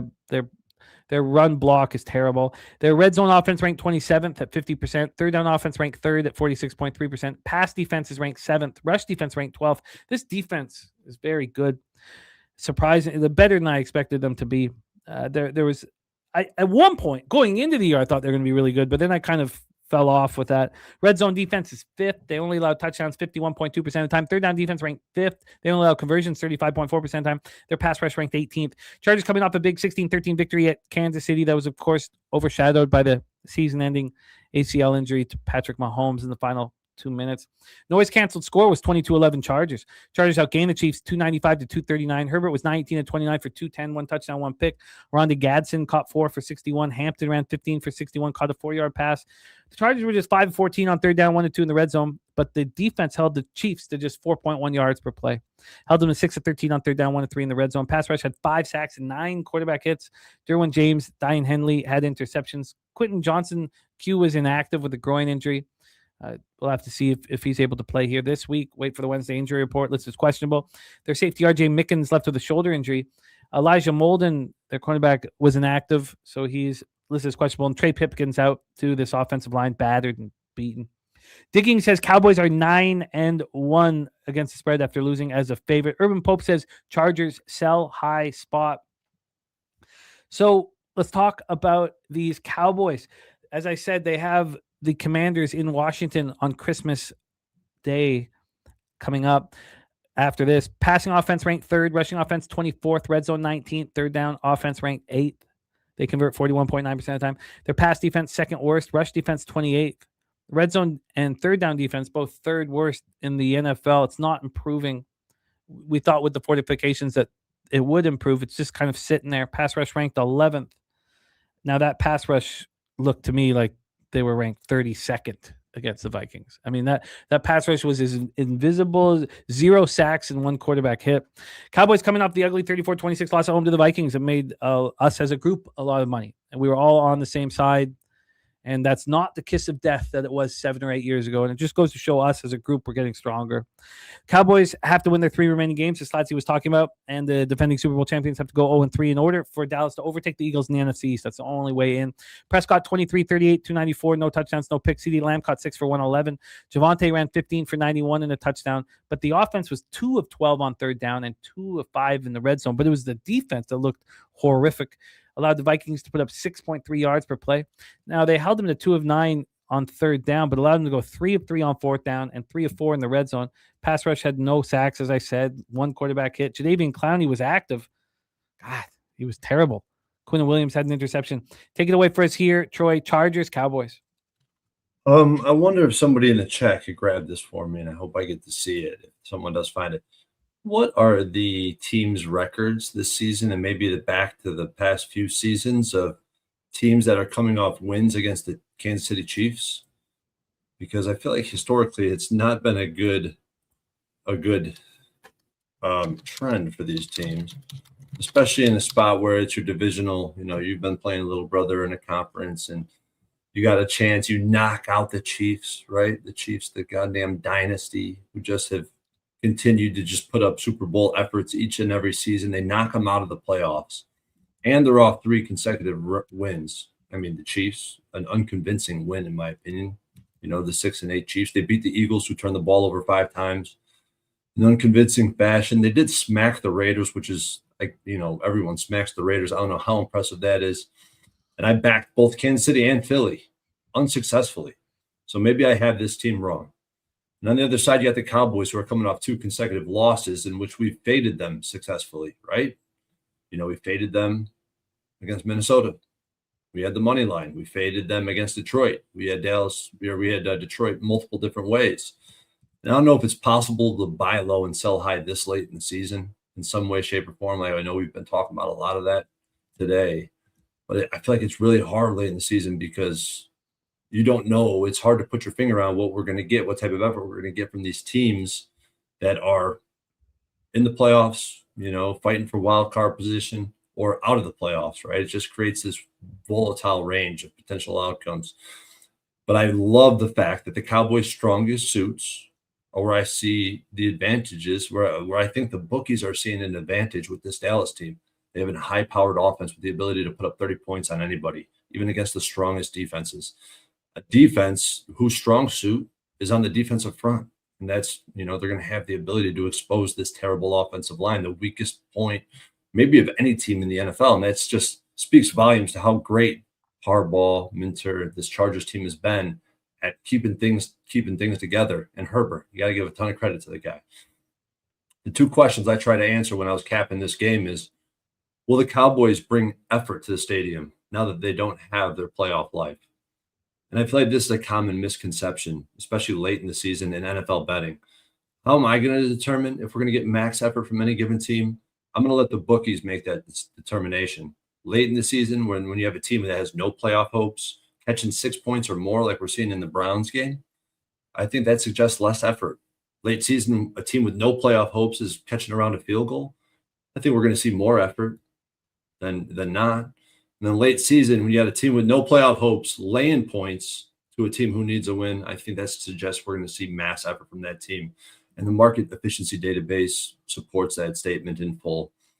And the second thing was, will the Cowboys be able to hold the Chargers under 24 points? Because I truly believe the Cowboys are able to put up over 24 points against any football team in the NFL. And this is more questionable if the Cowboys are going to be able to do that, because I am on the Cowboys in this matchup. I do think the Cowboys' defensive line is going to be disruptive. But guess who's the second highest pressured quarterback after Shedeur Sanders over the last 2 weeks? It's Justin Herbert. It's by the thinnest of margins. And then there's everybody else. It's those two at the very top, and then everybody else. The offensive line is so dreadfully bad that you cannot count on them throwing the ball downfield in this matchup. I feel like there's simply no time for that. And you got, someone pointed out to me the fact that Eberflus is under a ton of fire and he's going to be highly motivated. I do have a little bit of buy-in on that, even though I don't trust Eberflus fully. And they got guys like Overshown, who I feel like is going to be a great, quarterback spy when it comes down to it. Like, Justin Herbert likes to scramble. And the only element of this game where I really feel like the advantage is with the Chargers is just for coaching. And, Justin Herbert's been great, but Dak Prescott can match his abilities in this type of game. Yeah, I just feel like it's an overwhelming market, a favorable matchup, questionable motivation, but we do check 2 of the 3 boxes enough for me to pull the trigger. I'm on the Cowboys money line, -125. Now, Quinn Williams in concussion protocol. If the Eagles win on Saturday, does he not play and save himself for Christmas Day? Probably. But we've seen Jalen Carter out, and we've still seen, the interior offensive line losing every snap. Mm-hmm. Wow. So is this official action bet? Yeah. Oh, yeah. I'm on the Cowboys. Cowboys -125. I think it's a sharp look. I do think that the Cowboys will continue to try here. Would you say that you're not fading the Chargers, you are backing the Cowboys? I feel like I'm doing a little bit of both, just because I don't think the Chargers have seen an offense of this caliber. I don't know even in how long. They might have had 1 or 2 games on the calendar where they actually faced a team, an offense of this prowess, and they were beaten. They were beaten when they did. Let's see. Yeah, I don't know. It's more backing the Cowboys than anything. It's backing the market. more than anything, I would say. Do you think if you're on the Cowboys, that correlates with the over? Yes, of course, I do. Are you close or thinking about moving on it? We have AM on it. I'm not, just because I'm just so comfortable with the Cowboys money line, and I might add to it. I definitely have interest in it. Wow, it certainly feels like the sharp side. It's exciting. I'm going to need more time with it. Let's roll on to our next spot on the board here. Chiefs Titans, Nissan Stadium in Nashville, Tennessee. Could have got the Titans plus 10.5 at one point. No longer. Let's get into this line history here in Nashville. Nice weather. 54 Fahrenheit, partly sunny, 8-mile-per-hour winds. We have a total of 37.5. Look ahead was 41, and then it reemerged at 37.5. That feels far too low for, what we've seen from the Titans of late. And, Gardner Minshew, you got the wild cowboy back there. I mean, it's not like he's not going to be throwing the ball 30 times. So it does feel far too low. It hasn't moved since its reemergence. From a side standpoint here, the Chiefs are minus 3.5. The look ahead was 11, got bet down to 10.5, and then reemerged at 4. And now then it went down to 3. It was it went down to a flat 3.5, then went down to a 3. It never got a flat 3. It's always juiced towards the Chiefs, but now we're back at a 3.5 here. This is a tricky game. Let's get into the cash flow. 84% of the tickets on the Titans and 59% of the cash. Minshew mania. Very, very interesting here that the big bets are coming in on the Titans. Let's talk first about the Chiefs. They host the Broncos on Christmas Day on Thursday. And as I said, it's beautiful weather here. Nice weather for this time of year. 54 Fahrenheit, partly sunny, 8-mile-per-hour winds. We don't need to go over the offensive numbers for the Chiefs because it's very different with Mahomes and Minshew, but they were a middling average offense with Mahomes. Defensively, they've been good in certain situations. They are, for whatever reason, which is hard to sort of fathom, the 5th worst third down defense in the NFL all year long, allowing conversions 42.5% of the time. Their pass defense ranked 3rd, rush defense 5th, red zone defense 10th, and pass rush 15th. Ziggy Ball's got in on the Titans at plus 12.5. It's got to be a great spot to be in. Ziggy, excellent work. The Chiefs coming off a tough 16-13 loss at home to the Chargers that officially eliminated them from the playoffs, and it was, of course, overshadowed by the season-ending ACL injury to Mahomes. Minshew will be the starting quarterback for the remainder of the season. The noise-canceled score was 22-11 Chargers. The Chargers outgained the Chiefs 295-239. Mahomes was 16-28 for 189, no touchdowns and a pick. Minshew came in with 2 minutes left, went 3 of 5 for 22 yards, threw a pick. Kelsey led receivers with 7 catches for 70 yards. The ground game struggled. Pacheco and Kareem Hunt combined for 17 carries and 33 yards. Chiefs were just 6 of 13 on third down, 1 of 3 in the red zone. The defense tried to keep them in it, held the Chargers to 5 of 14 on third down, 1 of 2 in the red zone. Pass rush had 4 sacks, 12 quarterback hits, and Ashton Gelati had an interception. Trent McDuffie was inactive. Tyquan Thornton, the wide receiver, is in concussion protocol, and Jalen Moore left the game and didn't return with a knee injury. Awanya Morris is being placed on IR. He's done for the year. We know Simmons is done for the year. I mean, this offensive line is a train wreck.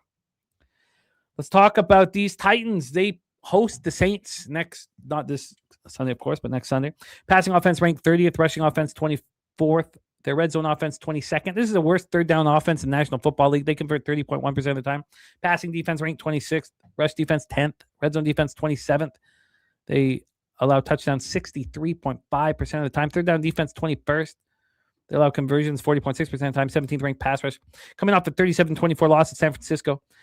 Tennessee hasn't won back-to-back games since November of 2022. This team had a chance to get there, but the Niners off a bye was a smash and grab. Although I was pretty fortunate to cash the 13. I had the minus 12.5, so I was pretty fortunate. Noise cancel score was 33-23 49ers. Cam Ward was 18-29 for 172 touchdowns, no picks. Gunnar Helm led receivers with 4 catches, 49 yards, touchdown. Tony Pollard had 14 carries for 104 and a touchdown. He's been good. The Titans put up 6.2 yards per play. So it's back-to-back games where the offenses look good.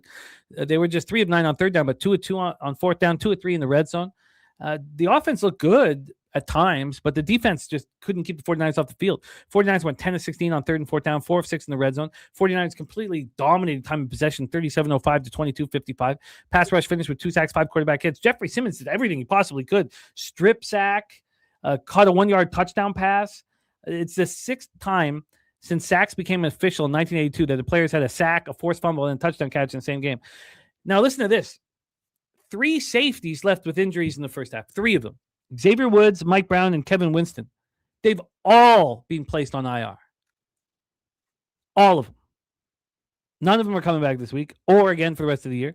Kevin Zeitler with a groin injury. Wide receiver Ben Jefferson with the back injury. Linebacker Cedric Gray with the concussion. All left the second half. Now, their list is questionable, but the safeties are all on IR. You know, what a mess. It's not as quite as egregious as the Browns' offensive line, but 3 safeties leaving the game and they're all just put on IR. Troy Torrance, take it away. Chiefs Titans. I don't have very much on this game. It's a spot that 2 teams I don't feel like I have a pulse on.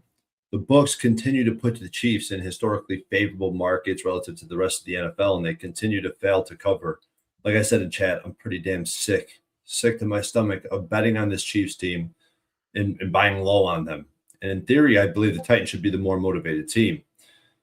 You know, Titans more motivated team, catching more than a field goal at the house. It's easy to make a case. The bookies opening this line without Mahomes, without these guys above 3 is telling us the Chiefs cover.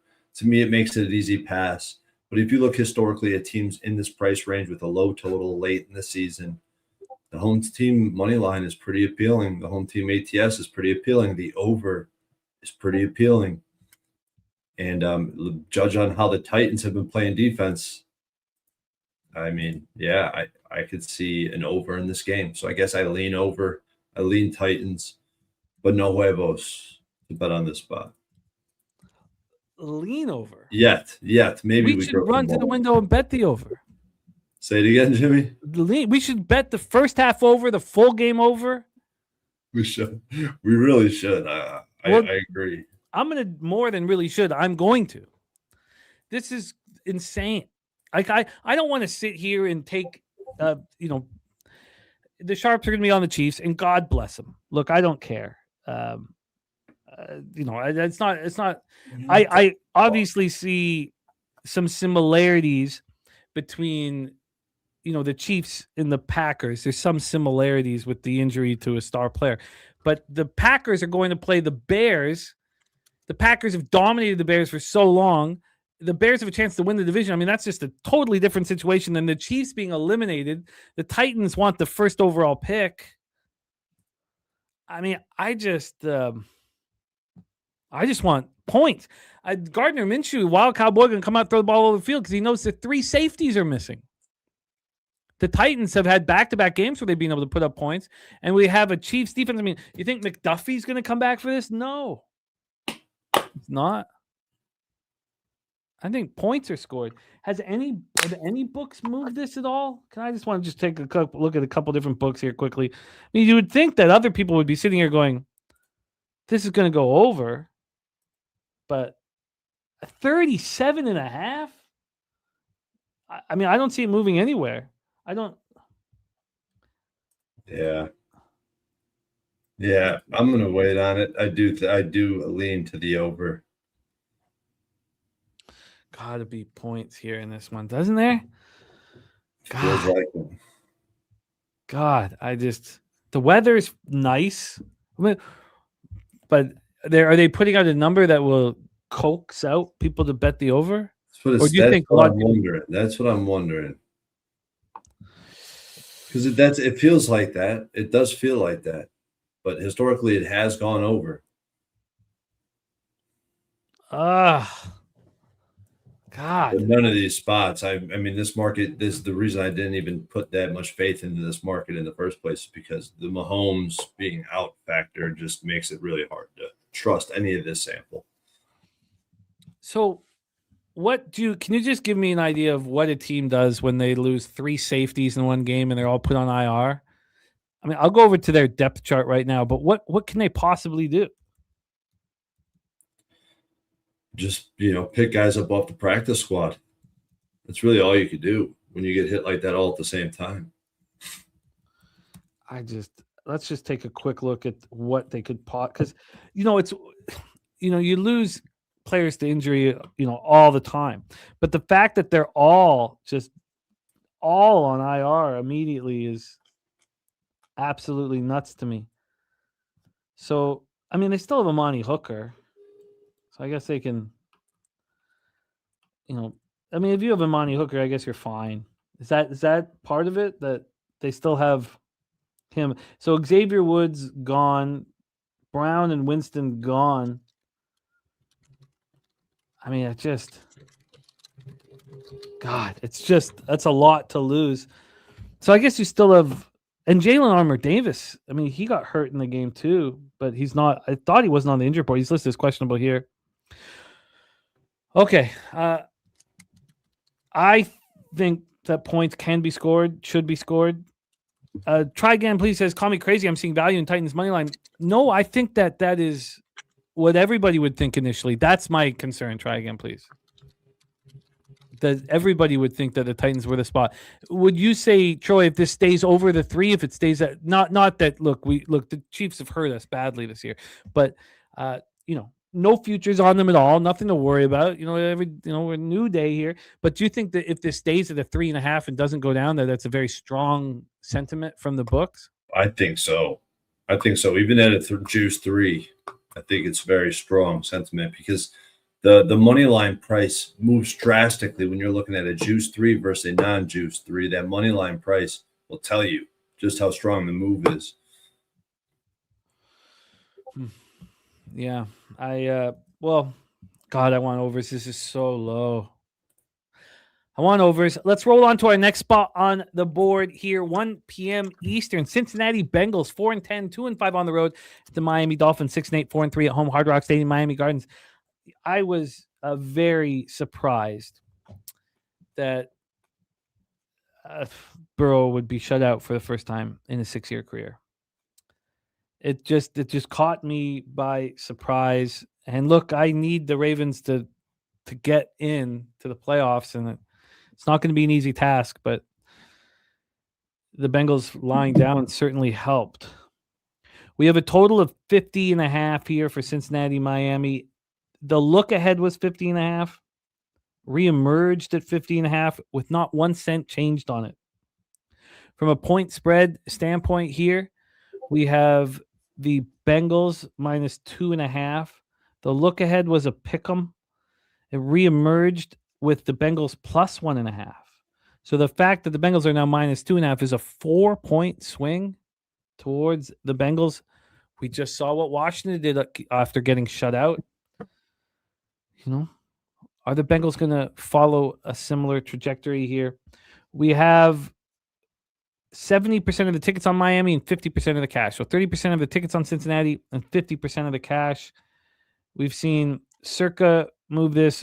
This was a pick'em yesterday at 3:10 p.m. We have 84% of the tickets and 94% of the cash on Miami, and it's moved the Bengals to minus 2.5.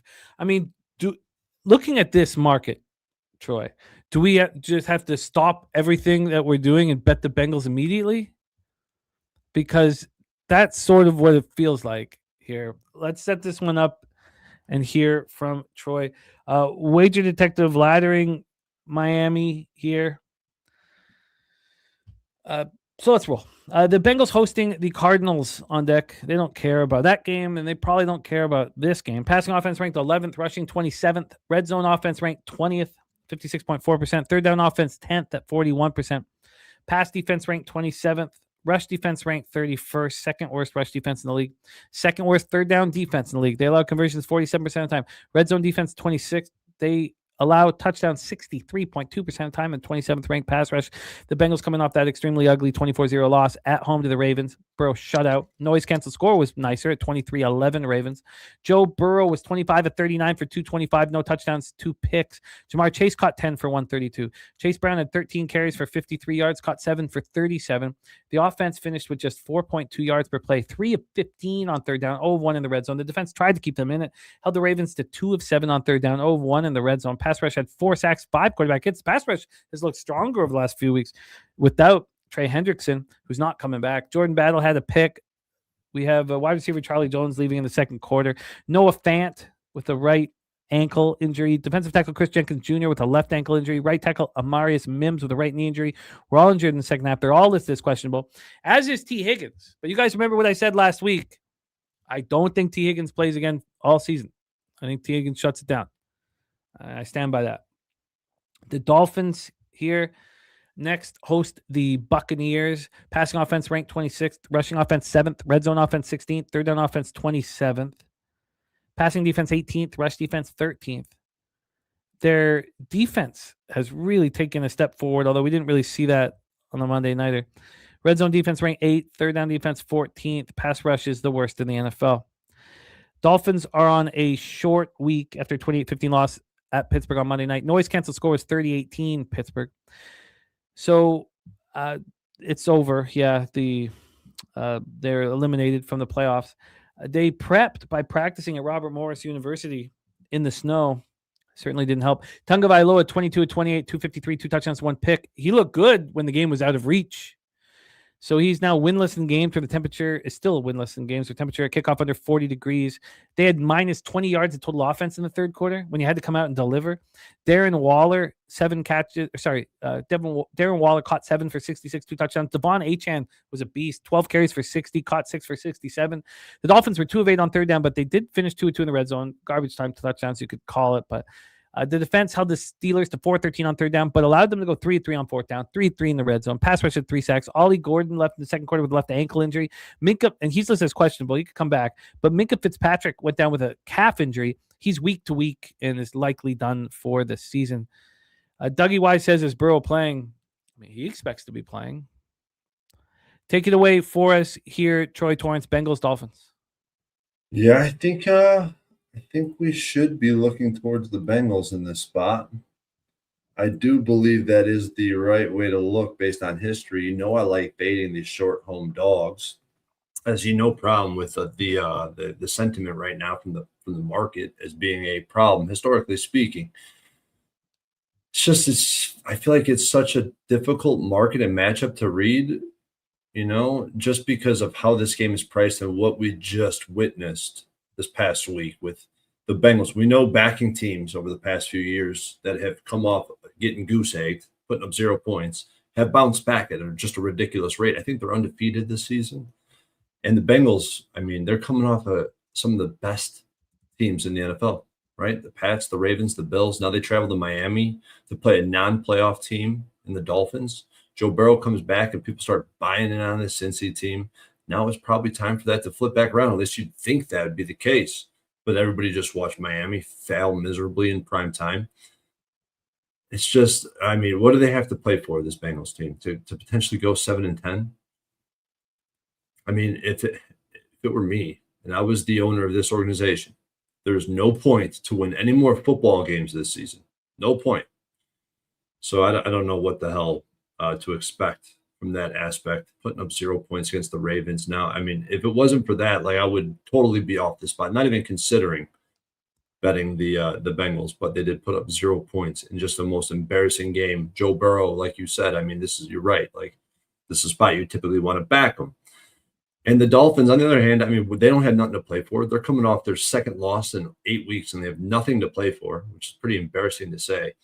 Now they return home where they've been historically better in Miami. The splits with Tua at home versus on the road is clear as day. And the same can be said about this season. I mean, Tua splits have been much closer home and road this season. And don't forget, like I talked about this last night, I had to come back on the live stream to just bash McDaniels because he's down bad, man. Let's be honest.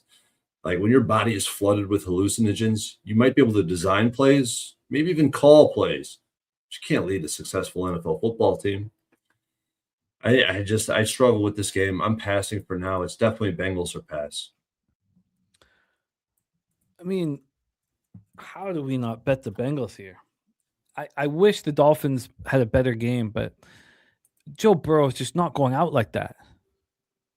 We know that, right? Don't we know enough about him to know that he's going to go down to Hard Rock Stadium, beautiful weather, and he's going to bounce back? I mean, Isn't it that simple? That he gets absolutely embarrassed and we trust his character. And Bengals go down and win a football game.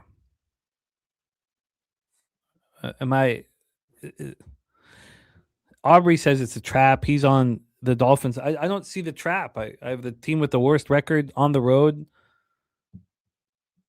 The trap would be the Dolphins, wouldn't it? I think. That's why I just don't feel like I'm reading this one clearly yet. Maybe I'll get there. I mean, isn't this fucking Joe throwing for 350 and 4 TDs? Should be. I just don't understand how he could But the Dolphins should be able to run the ball down the Bengals' throats. The play action game will be live. The intermediate portions of the field should be open. They should be able to exploit that for the Dolphins. So then you start playing with the ideas of the over. It's so tough, man. The Bengals have been in real cold-ass games, man. They might like this. Beautiful weather in Miami. Chance to bounce back. I feel like I have to. Is this an over? Well, AM thinks it's a sneaky under, but we did have Jim Dewigger moving on the over 50.5. A high total favors the shit out of the Bengals. Wow. Yeah. This is tough, man. I don't know. I'll sit on it. I can't make a move yet. This is why a Thursday show would be productive or something like that. I'm going to move with Dougie Wise on the Bengals. I am going to move on the Bengals. And who got that minus 105 smart right before the game last week? Excellent work. Luke Burrow has Cincinnati money line already at minus 116. And Ziggy on Bengals. And somebody also grabbed them minus 105. Excellent work. I want to join here. All right, let's roll on. I'm going to move on the Bengals. Let's move on. 1 p.m. Eastern, the New York Jets 3-11, 1-5 on the road at the New Orleans Saints, 4-10, 2-5 at home. Caesar Superdome in New Orleans, Louisiana. Let's set up the line history here for this one. We have the Saints minus 4.5. Wow. Look ahead was 2.5. It did get bet to 3, and it was a very juice 3. It was basically a 3.5 before it left. Reemerged to the 4. Now we have a 4.5. Saints feeling good about themselves. Saints are playing good football. I've not timed them right this year, unfortunately, but Kellen Moore has them believing, and Shuck has them believing. The look ahead was 39.5, reemerged at 40.5, dropped 39.5. Now it's just sitting at 40. I've messed up totals. I messed up that total in the overs in that game against Carolina. Let's take a look at the cash flow. We have here 69% of the tickets, 82% of the cash on New Orleans, 57% of tickets on the over, 89% of cash on the under. So here we go. We have the Jets hosting the Patriots on deck. Their passing offense ranked 29th, rushing offense ranked 21st, red zone offense ranked 29th, third down offense ranked 26th, pass defense 29th, rush defense 15th, red zone defense 25th, third down defense 4th. It's surprising. Pass rush 24th. Jets come in off an ugly 48-20 loss to Jacksonville. Noise cancel scores 41-15 Jacksonville. Jags outgained them 438 to 284. Brady Cook 22-33 for 176, a touchdown, 3 interceptions.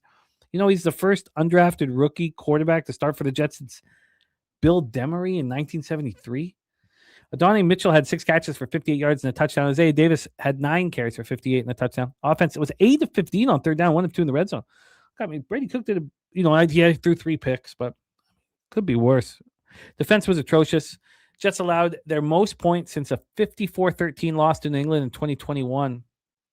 So now we ask again, why Aaron Glenn, why is he taking over the defensive play calling from Steve Wilkes? Jags put up 7.4 yards per play. Jags were 4 of 9 on third down, 4 of 6 in the red zone. Pass rush had no sacks, 2 quarterback hits. They're a mess. Tony Adams with the groin, Isaiah Oliver with the knee, and now Eric Watts is in concussion protocol. Of those three, Isaiah Oliver was placed on IR. So Oliver's out with the knee injury, their safety. The other two are questionable this week. Let's roll here with the Saints. They play the Titans next on the road. Passing offense 15th, rushing offense 31st, red zone offense 32nd here. Their third down offense is 15th. Pass defense 14th, rush defense 11th, third down defense 9th. Red zone defense 14th, pass rush 17th. Pretty good defense for the Saints. Coming off 2017 victory at home over the Panthers. Noise canceled scores 21-19 Saints. They were full value. They outgained the Panthers 337-281. Shuck was 24-32 for 272 touchdown and no interceptions. He also led a weak rush attack with 8 carries for 32 yards. Chris Olave caught 6 for 85 in the touchdown. Saints were 7-13 on third and fourth down. Went 2 of 3 in the red zone. Defense bent but didn't break. Then they really bent. This is a strange. They allowed the Panthers to go 9 of 17 on third and fourth down. Imagine, Troy, allowing a team to go 9 of 17 on third and fourth down and only giving them one red zone opportunity. Allowing a team to go 9 of 17 on third and fourth down and only allowing 17 points.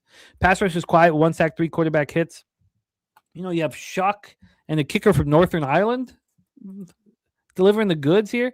Devin Neal left the game, and their rush attack hurt. He left the game with a hamstring injury in the second quarter. Cesar Ruiz left with an ankle injury, and Devon Valet left with a shoulder injury. Safety Justin Reed missed a second straight game with a knee injury. He returned to practice on a limited basis, so he could play this week. Take it away for us here, Troy, Torrance, Jets, Saints.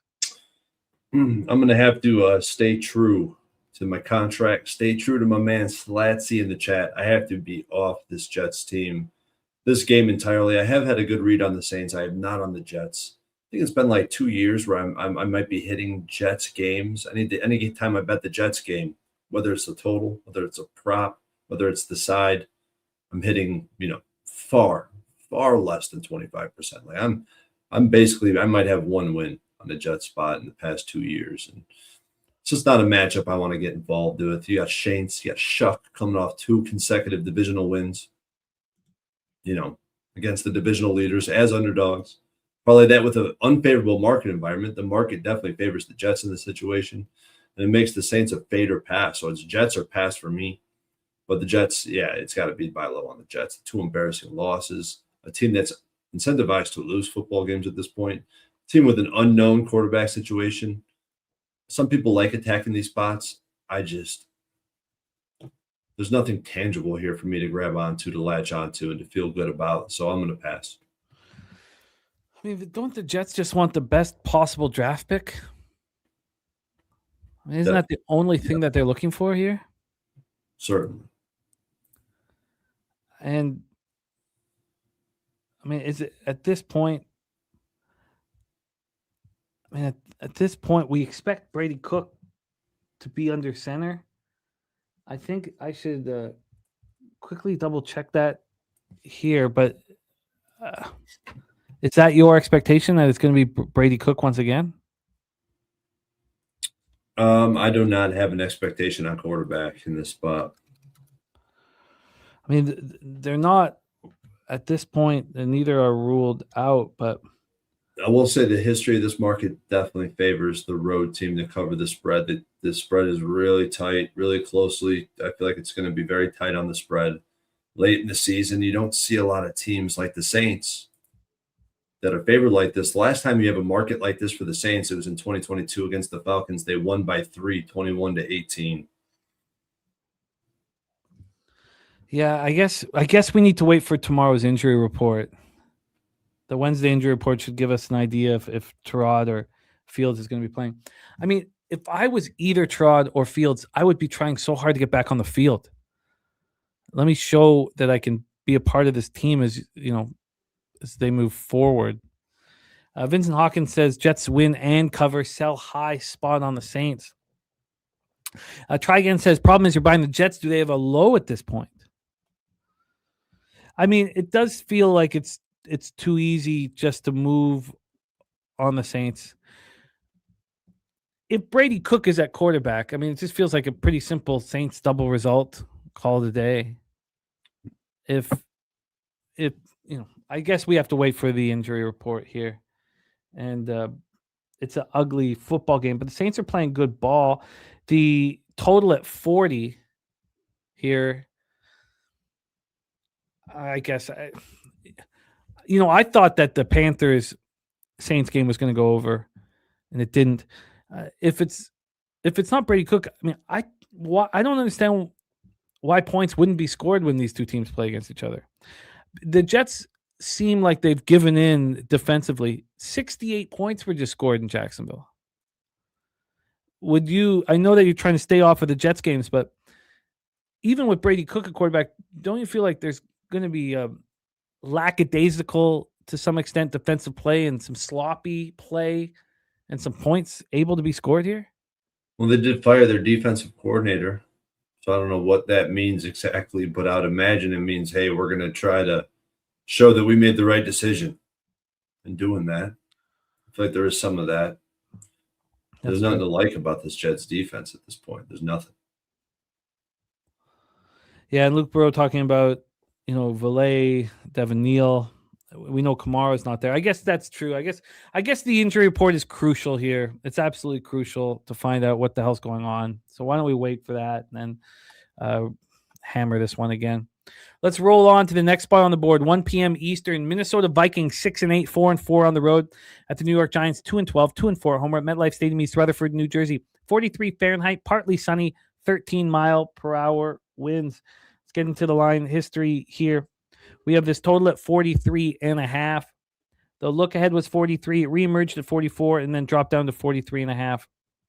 From a point spread standpoint here, we have the Vikings -3. The look ahead was 1.5. Reemerged at this 3. Since it's reemerged, there's been a 5-cent move towards the New York Giants. Cash flow wise for this one, we have only information on the side, 56% of tickets and 75% of the cash on the Minnesota Vikings. I see 1, 2.5. Actually, a couple 2.5s are on the board. AM's projection is 45.9 points in this one. Dougie Wise leaning towards the Giants. Wager detective on the under 43.5. So let's roll. The Vikings passing offense ranked 31st, rushing offense ranked 15th, red zone offense 12th, third down offense second worst in the NFL, converting 31.3% of the time, but McCarthy's starting to look better. Pass defense 22nd, rush defense 17th. This red zone defense is second best in the NFL. They only allow touchdowns 45.5% of the time. Their third down defense is 6th. They only allow conversions 35.8% of the time. Pass rush 16th. Vikings coming off a 34-26 victory at the Cowboys. Noise canceled score was a 27-27 tie. The Vikings won a second consecutive game, but they were eliminated from the postseason before kickoff. JJ McCarthy 15-24 for 250. 2 touchdowns, 1 interception. His record as Minnesota starter is 4-4. That kind of surprised me because I just all the heat that he's taken this year. 500 as the starter. Addison led receivers with 2 catches for 66. Hawkinson had 4 for 66 as well. The Vikings ground game struggled. Aaron Jones and Jordan Mason combined for 22 for 63. Offense was just 2-9 on third down, but 3-3 on fourth, 3-4 in the red zone. The defense bent but didn't break. Held the Cowboys to 2-12 on third down, 2-5 in the red zone. Pass rush finished with 2 sacks, 11 quarterback hits, but Javon Hargrave exited with a groin injury and was ruled out. Brian O'Neill, tackle injured his ankle. Those guys are both listed as questionable. So when I said ruled out, was ruled out of the game that just played. He's just listed as questionable at this point. Now, there is some bad news. KOC told us that Jonathan Greenard is undergoing season-ending surgery with the shoulder, so he's not coming back. Interestingly enough, though, he said that he's hopeful that Darisaw does come back. Now, it wouldn't necessarily be this week, but to have him back at offensive tackle would help a great deal. The Giants are at the Raiders next up. Passing offense ranked 20th, rushing offense 8th, red zone 27th, and third down offense ranked 13th.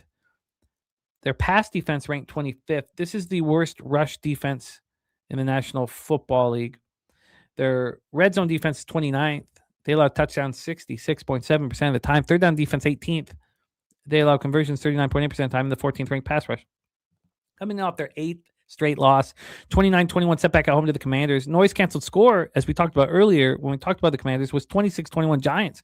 Jackson Dart was 20-36 for 246, 2 touchdowns and a pick. Theo Johnson caught 3 for 72. Tyrone Tracy ran 15 times for 70 and a touchdown, caught 3 passes for 27 yards and a touchdown. He looked good. The offense looked fine, but they did finish 2 of 12 on third down, but they're 3-4 in the red zone. The defense held the Commanders to 3 for 11 on third down, only gave them 1 red zone opportunity. There were some good things that happened. Pass rush had 2 sacks, 5 quarterback hits. Kayvon Thibodeau missed his 4th consecutive game because of a shoulder injury. He's listed as questionable to go this week. We'll have to find out on tomorrow's injury report. Jacqueline, wonderful to see you. Thank you for joining us. Troy Torrance, take it away. Vikings, Giants, MetLife Stadium in East Rutherford, New Jersey. Yeah, this game was pretty clear to me the way I wanted to move on this game. As soon as I plugged it into the database, I started seeing heavy profiles for this under, and it makes a ton of sense. Like I could get the matchup to align with the market, and I think we have a perfect combination for the under in this game. We have the Vikings coming off 2 games where we backed them heavily and cashed against the Cowboys and against the Commanders. The offense looked night and day better from what it did the entire season leading up to these two data points, right? But both of those games were in environments where J.J. McCarthy's going to thrive. Indoors, controlled environment. What has he done outdoors for you? He hasn't done shit outdoors. He's looked terrible in every game he's been outside of a dome the entire season. And he's been against terrible defenses. I'm not saying this is a great defense he's going to be up against, but I do like the fact that if you're going to have success against this Giants defense, it's going to start on the ground. It's going to start with the clock is going to be moving with the success that the Vikings sustained in this game. But now, so we had him on prime time. We had him at home in his first start back. Like I feel like these were 2 great spots to back him. Now you got him outdoors on the road against the 2-11 Giants. In a sleepy Sunday afternoon start, it smells like the epitome of a letdown spot, in my opinion. We knew JJ was going to favorably regress after his first 6 starts where he was the worst NFL quarterback in the history of NFL quarterbacking. But why did we know he was going to regress? Because O'Connell and his teammates continued to put faith in him. And over the past 2 weeks, he's been great. 120 passer rating, 8.8 yards per attempt, 5 touchdowns, and a pick. I look at the matchup, and it leads me to the under. Clear as day. J.J. McCarthy regression in this brand new environment, reminiscent of Shadur Sanders in Chicago. The Vikings defense is going to deploy a scheme that the likes of which Dart has not seen. Zone blitz, palms coverage, cover 4, all types of different coverages, but the palms coverage is first and foremost. The Giants have a strong pass rush, which I kind of like. They played man coverage where JJ has struggled historically. This leads me to believe we're going to see both teams skew towards the run. I think the Giants' offense slows down because of the complexity of the Flores defense and dealing with the blitz, dealing with the double mug look with the linebackers up in the gaps. We have a market with overwhelming history to the under. This will be the lowest opening total we've seen in a home game for the Giants since Dart took over. We have 60% of bets and all the cash coming in on the over. The line's moving towards the under. And, the Vikings both of these teams went flying over the total last game as well. So I like the under in this spot. I bet under 44.5 at -110. And I posted that in Discord yesterday. And I also moved today on the first half under 22.5. First half under 22.5. What was the VIG there? I got -110. And then the full game under 44.5, -110 too? -110. Yes, sir. Wow, I thought you were finding your way towards the Giants at the end of that one. I don't like buying these home dogs +3. I don't like it. But this would be a good case to do so. Dougie Wise saying he might get to the Giants. Vincent Hawkins betting all dart passing props towards the under. Wow. Troy moving on a first half under and a full game under here in Vikings Giants. And I'm going to need more time to sit with this. And this is one of those spots that we talked about earlier too, right? Crossing through the 44 down to 43, 43.5. Mm-hmm. I like it. Yeah, no, I get it. I get it. And nice enough weather, 43 Fahrenheit, partly sunny, 13 mile per hour winds. I'm going to need more time with that one. But Troy moving on first half under, full game under. We roll on 1 p.m. Eastern. Tampa Bay Buccaneers 7-7, 4-3 on the road at the Carolina Panthers. 7-7, 4-2 at home. Bank of America Stadium, Charlotte, North Carolina. The division on the line here. Let's get into the line history and the cash flow. So starting with the line history here, this is a big one. It's going to be a fun one. We have the Carolina Panthers +3 at -110. Look ahead was 2.5. Dropped down to 2, back to 2.5, reemerged at 2.5, got down to 1.5.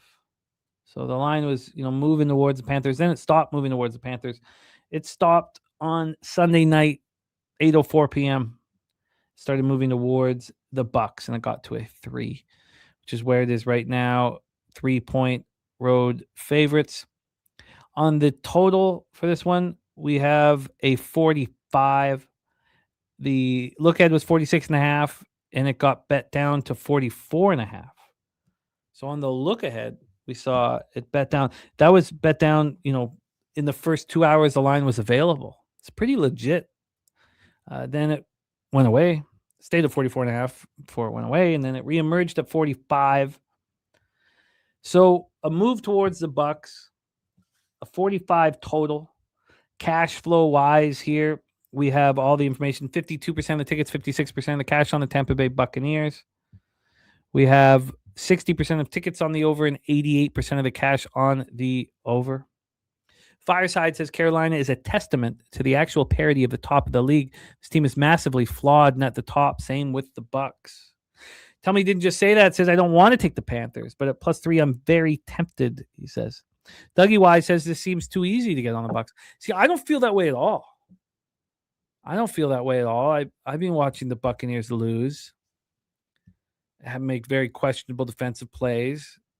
So I feel like this is a pretty strong sign.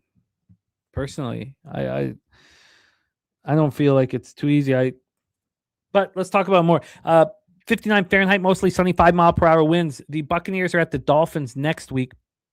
Passing offense ranked 25th, rushing offense 6th, red zone offense 23rd, third down offense 16th, passing defense 22nd, rush defense 19th. This is just a weak defense. It's a middling offense and a weak defense.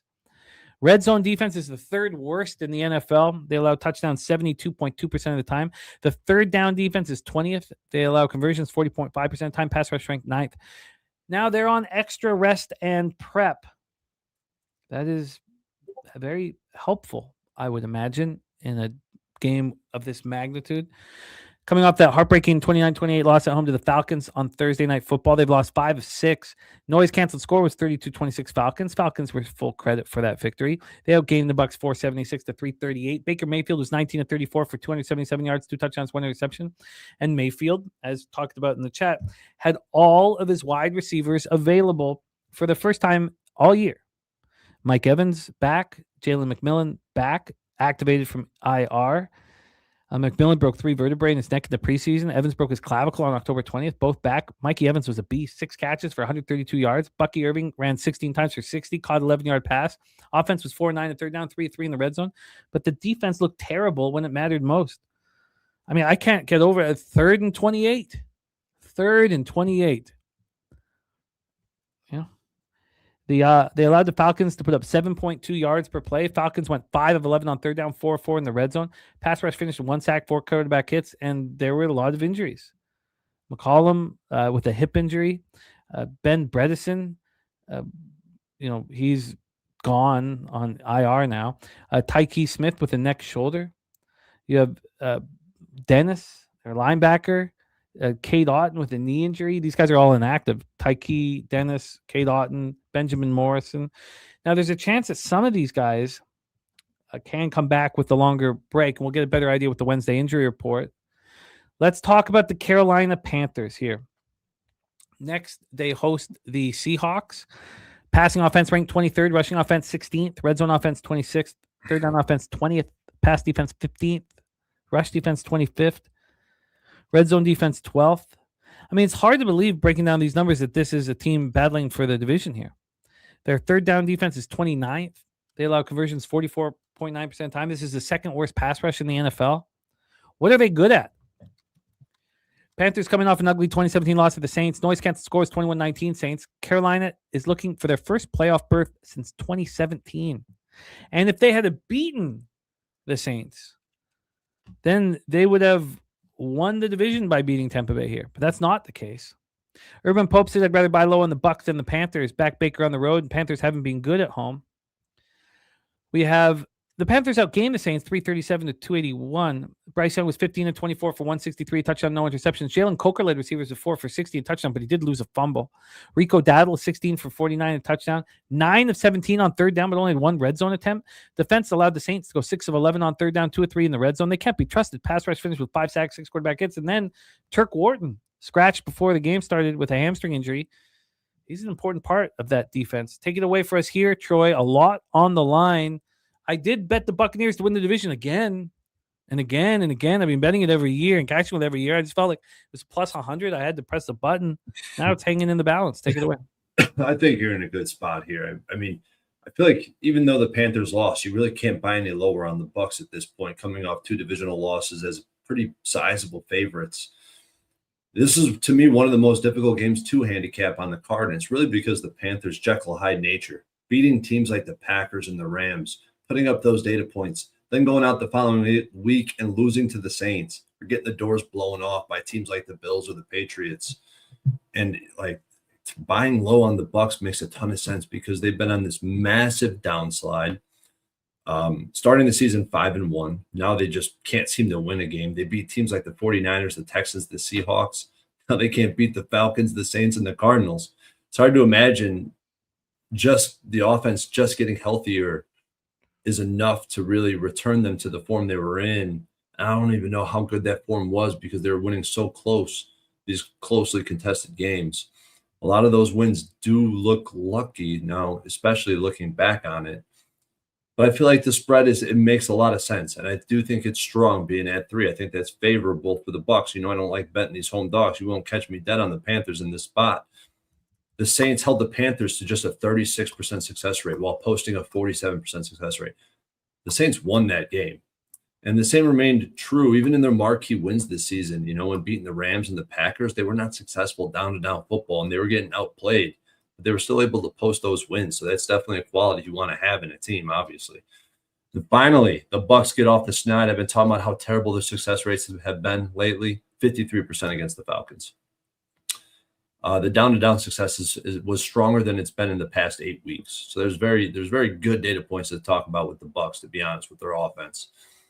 But how did these quarterbacks perform in their last 2 meetings? Because I'm starting to notice a little trend here where quarterbacks who beat the Todd Bowles style of defense beat it consistently, whereas you don't see a lot of like, oh, one bad performance, one good performance, but that's actually what you got from Bryce Young last year. But it netted out to like a 90 passer rating, 55% completion, 3 touchdowns, no picks, 6.8 yards per attempt. Pretty middling, in my opinion.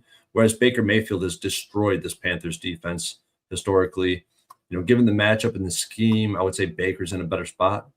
QB struggle versus the blitz. Bucs blitz at a top 5 rate. The Panthers at a bottom 5 rate. Quarterbacks will see heavy use of zone coverage. Baker Mayfield, clearly the better quarterback for zone coverage. Bryce Young is significantly better versus man coverage. Bucs have the better running backs. Panther have the better run blocking offensive line. So I don't know who's going to be able to generate yards on the ground and what that looks like. The Bucs D, you know, have the better run D. Looking at the common opponents, what the Bucs were able to do against the Rams, the Panthers, what they did against the Rams, like it's night and day. Bucs held them to 3.7 yards per carry. Panthers to 7.2 yards per carry. Right. And the 49ers are another good data point where the Bucs were way more successful than the Panthers in the running game. I'm entertaining the idea of taking the Bucs in the spot. I just don't have enough confidence to make the move.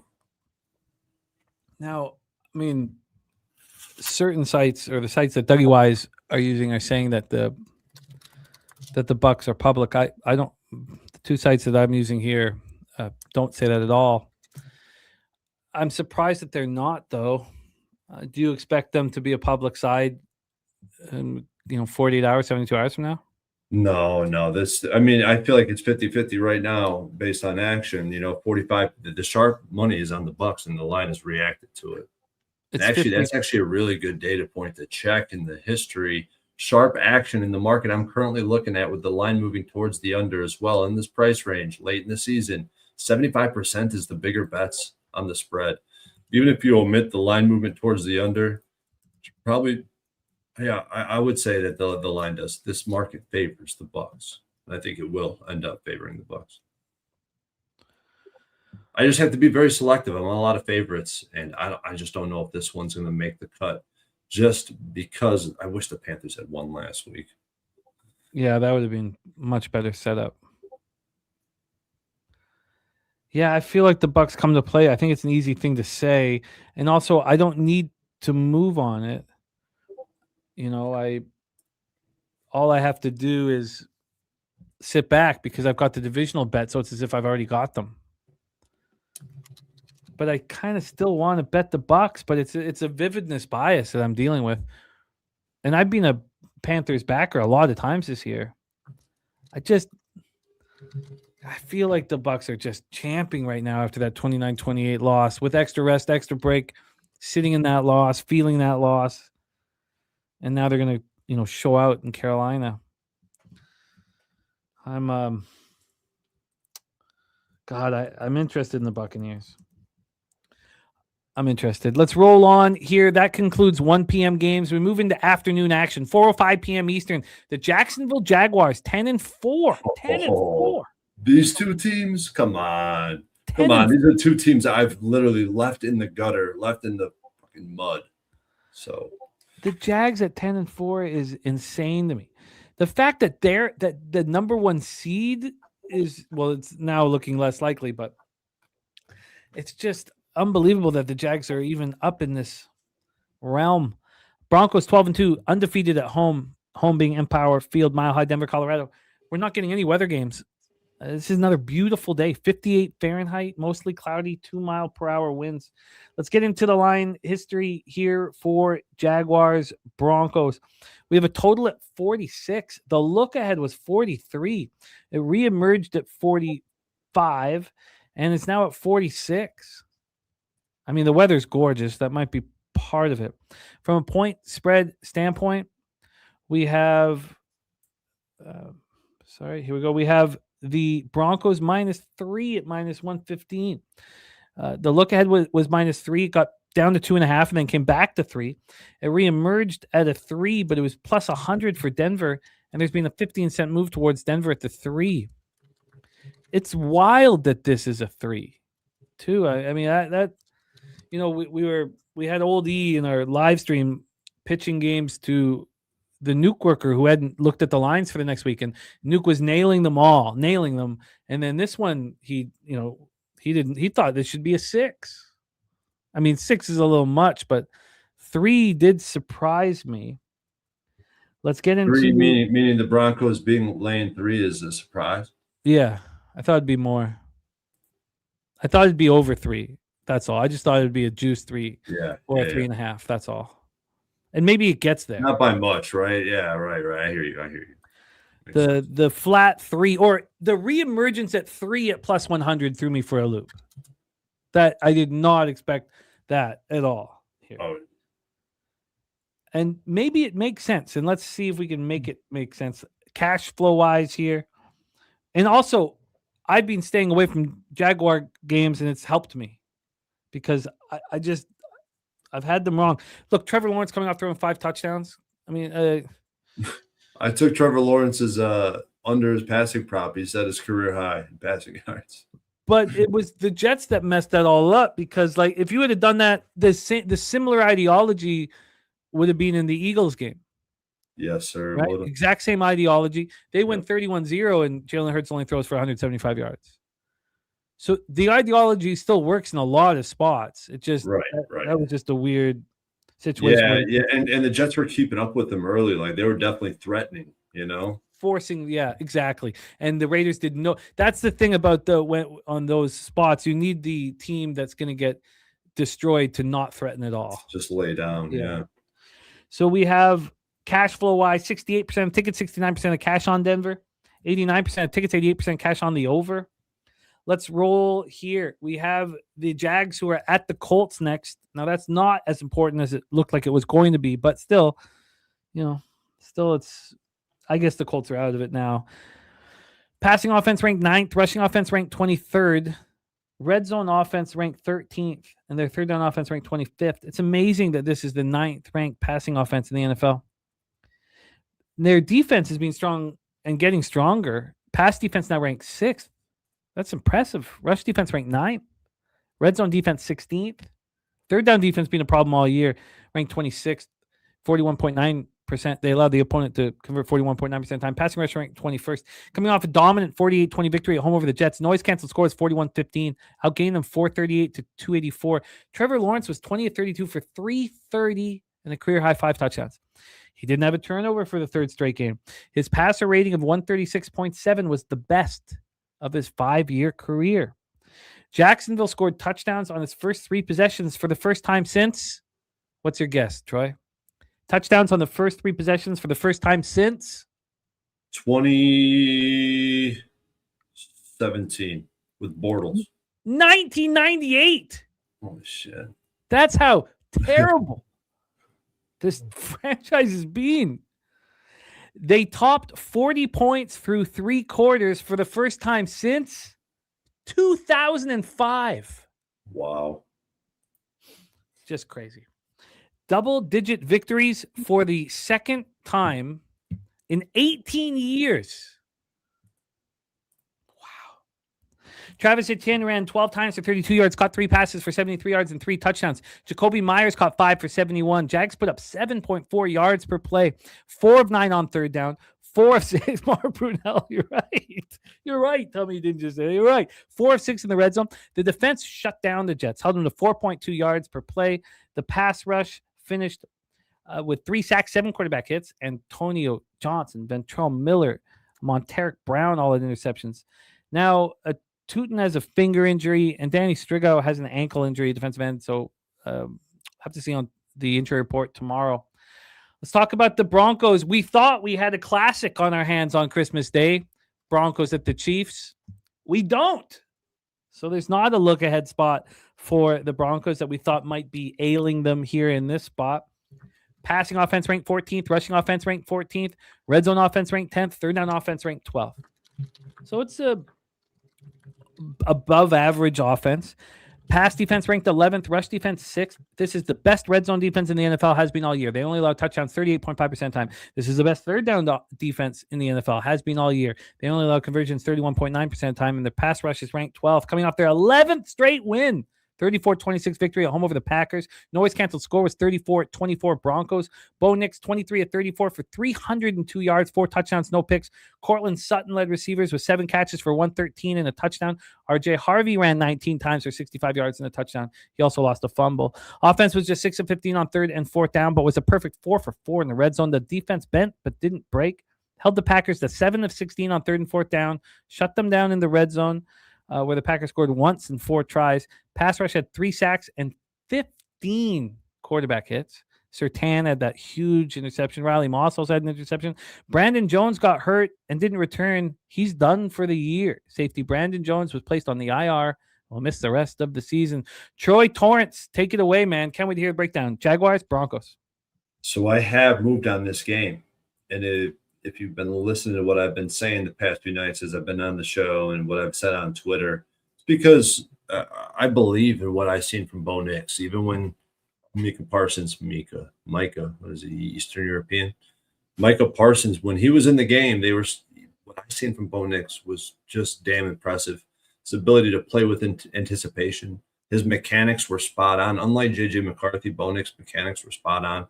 The ball was out of his hands in timely fashion. His composure in the pocket, situational awareness. He posted the best passer rating of the season, and it was against a top 5 defense. So I really, Bo Nix has proven me wrong recently in this season, and especially with this last game. I think I'm ready to move on from the sell the Broncos high situation. And the same could be applied to the Jaguars, because this is another team I've talked so much shit about Trevor Lawrence.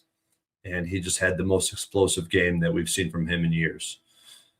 But they have you can't help but look at this Jags team and see nothing but asterisks on all their wins. Like, at least the Broncos, they have 2 quality wins, right? They beat the shit out of the Cowboys. They beat the Packers, and I think in convincing fashion. The Jags have asterisks by every single win. Only one quality win, the only one without asterisks, is the Chargers. And they definitely don't have any quality wins on the road. So it's a tough spot. I want to get behind Bo Nix. I feel like it's worth backing him in this spot. The Jags resume, their games on the road, the Titans, the Cardinals, the Texans without Stroud, the Raiders, the 49ers, the Bengals. The only good road win came against the 49ers early in the season when they were still in shambles, and I'm going to make a case against them later in the night. They needed OT to beat the Cardinals and the Raiders on the road, coming off 4 straight wins against terrible football teams. The Colts were a good football team until they lost their quarterback, changed the entire complexion of the game. They played 2 consecutive home games, and, now they travel to a hostile environment. And this is the market that I'm pretty much going to be betting, as long as I get enough from a matchup standpoint, motivational standpoint, situationally. And that is the Broncos. -3. I bet the -3 at -110. I've got a great number. I feel very confident in closing with value here. And I wouldn't be surprised if this does close 3.5. And start looking like resembling the market that we've seen in the Broncos-Cowboys game not too long ago. Were you surprised when you saw this line first glance? No. I figured it'd be right around 3. I figured if it was going to open 2.5, it would have been showing me the Jaguars are going to get shit done. But I see it opening way closer, but between 3 and 3.5.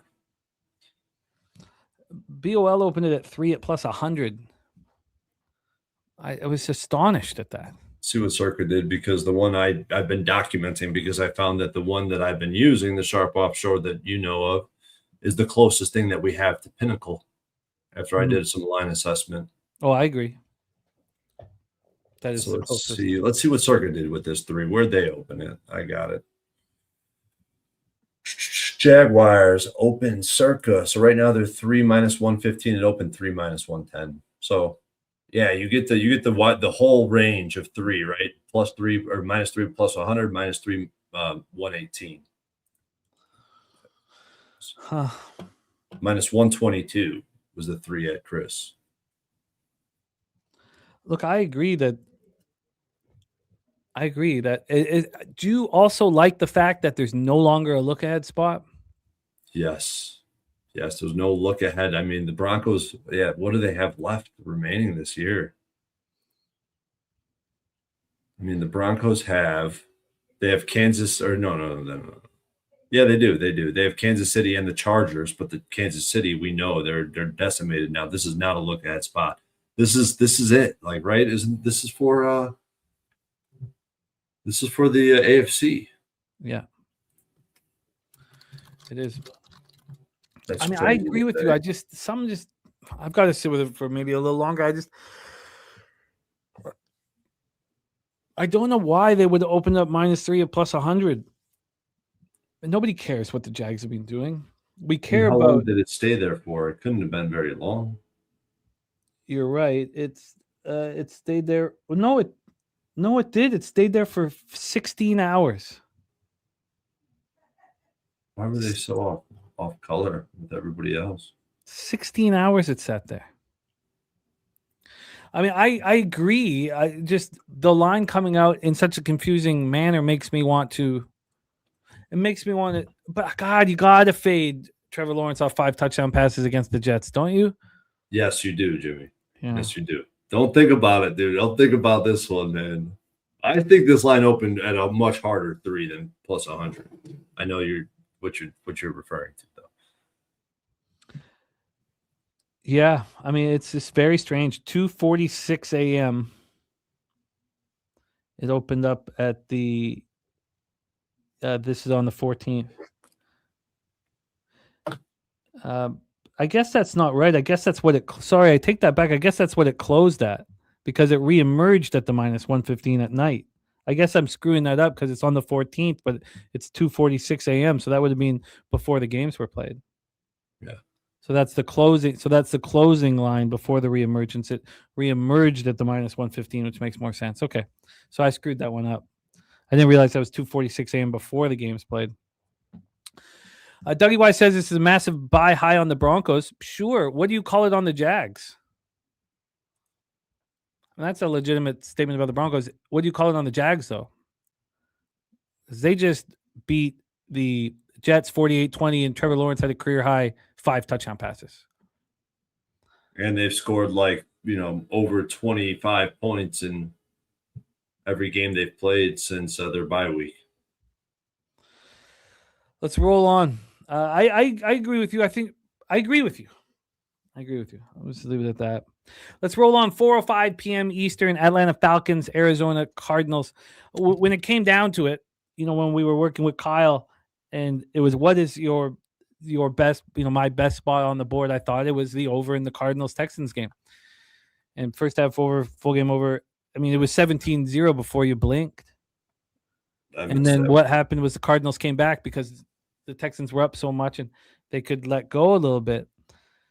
It worked, and I don't see why it wouldn't work here either.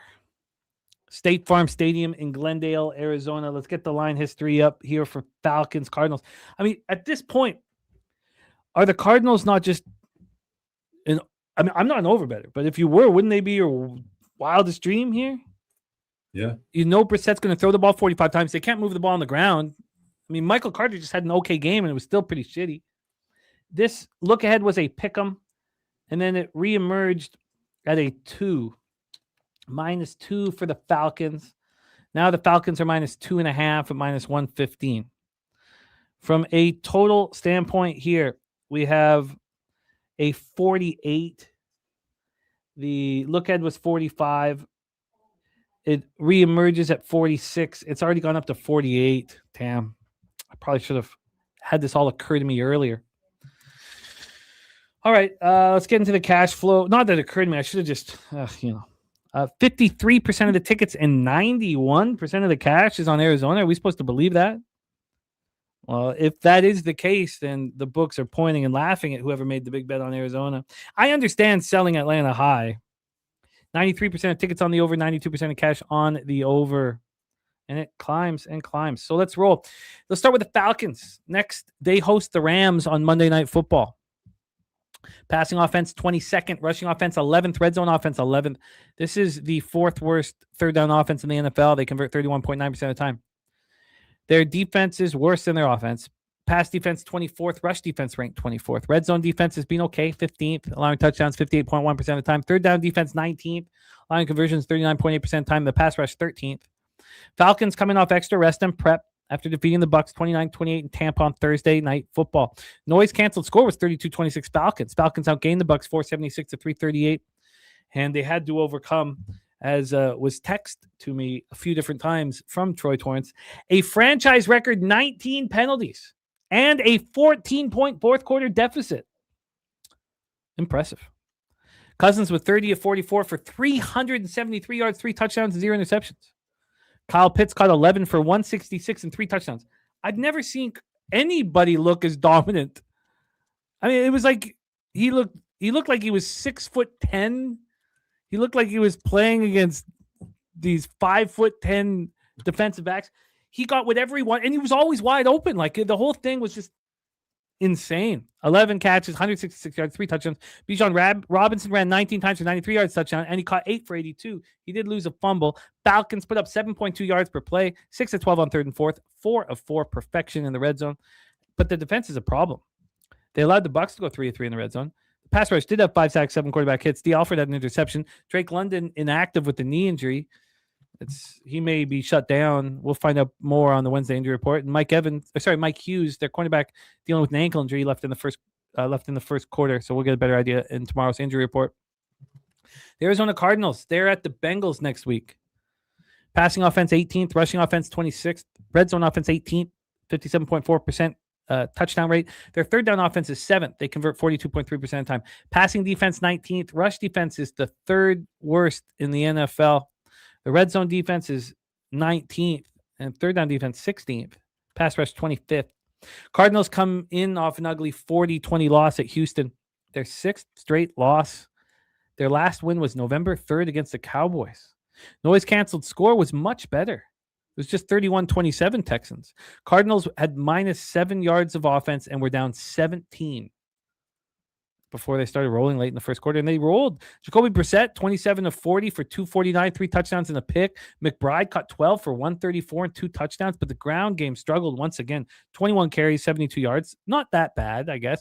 Michael Carter was a little better, 14 carries for 56 yards. Cards were 5 of 12 on third down, 2 of 3 in the red zone, but the Texans got whatever they wanted. 7 of 13 on third down. Now, when I wrote that down, the Texans got whatever they wanted because that's what I was seeing. But the Cardinals did hold them to 3 of 6 in the red zone. The pass rush was invisible. 1 sack, 2 quarterback hits. Bam Knight left in the first quarter with an ankle injury. Now, look, does Michael Carter really want to step up and be number one? Maybe this is a chance to prove it. But Cody Simon, linebacker, injured his knee in the first quarter. We're going to get a better idea of the extent of that injury here shortly. Take it away for us here, Troy. Falcons, Cardinals. This is making me realize that I probably should be betting the Bengals in this spot. So if you look at home teams that close between +2 and +3 in non-division with a total greater than 44, road teams in that spot, 30 and 13 ATS, 34 and 11 straight up. If it's in week 10 or later, 11 and 4 ATS, 12 and 3 straight up. If the line moves towards the road team, and we can keep going down the list with the cash flow and everything of this nature, it's all going to be painting a favorable picture for the road favorite in this spot, especially late in the season.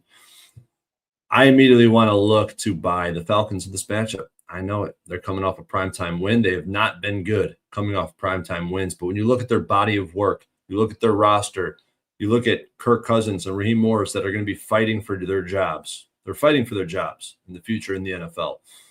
You realize that this team could easily be 9-5, easily be 9-5 opposed to 5-9.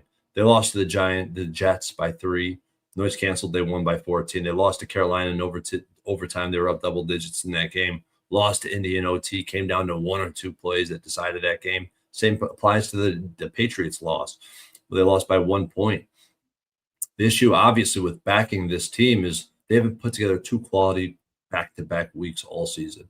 They beat the Vikings on primetime, then they go out and lose 30-0 against Carolina. They beat the Bills on primetime, then they lose 20-10 against San Francisco.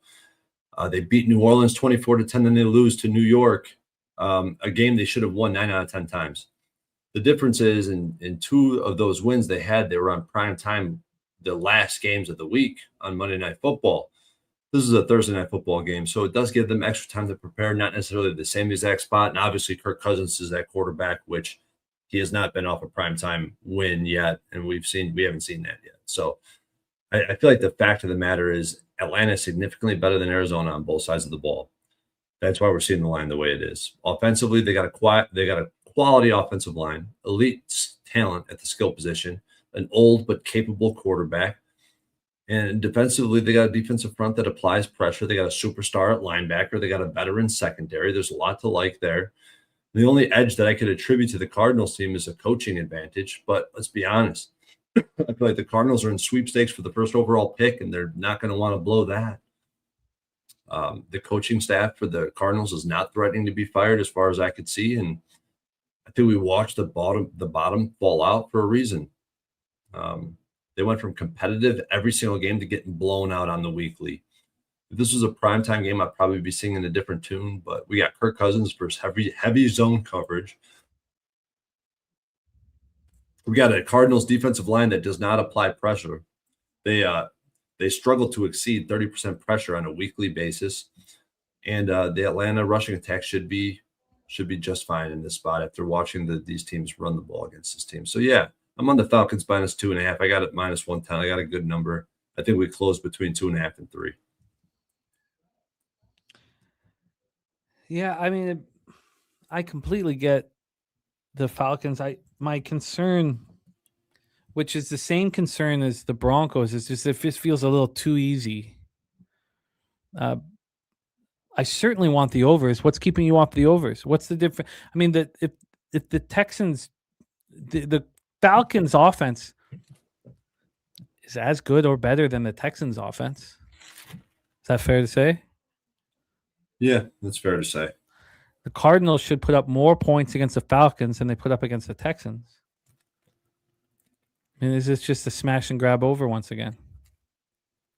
It looks like it. I mean, you're right about the Cardinals. I can't talk you off of it. I personally believe that the Falcons side does correlate with the over because we're going to get points. I don't know. I don't know why I'm not on the over. It's not like the markets, the database is telling me that it's a heavy under spot, but it does lean towards the under. These short home dogs, they usually play to the under. I'm very interested in the over. I think it makes sense here that, Atlanta's feeling okay about themselves now. That was a big win.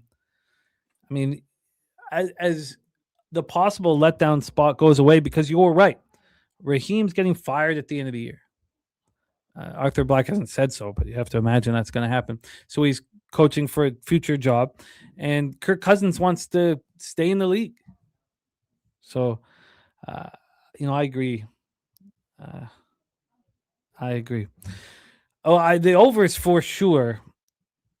I guess I can get to Atlanta. I mean, they're certainly the better team, and with all the injuries that the Cardinals have been facing, and no one's coming back.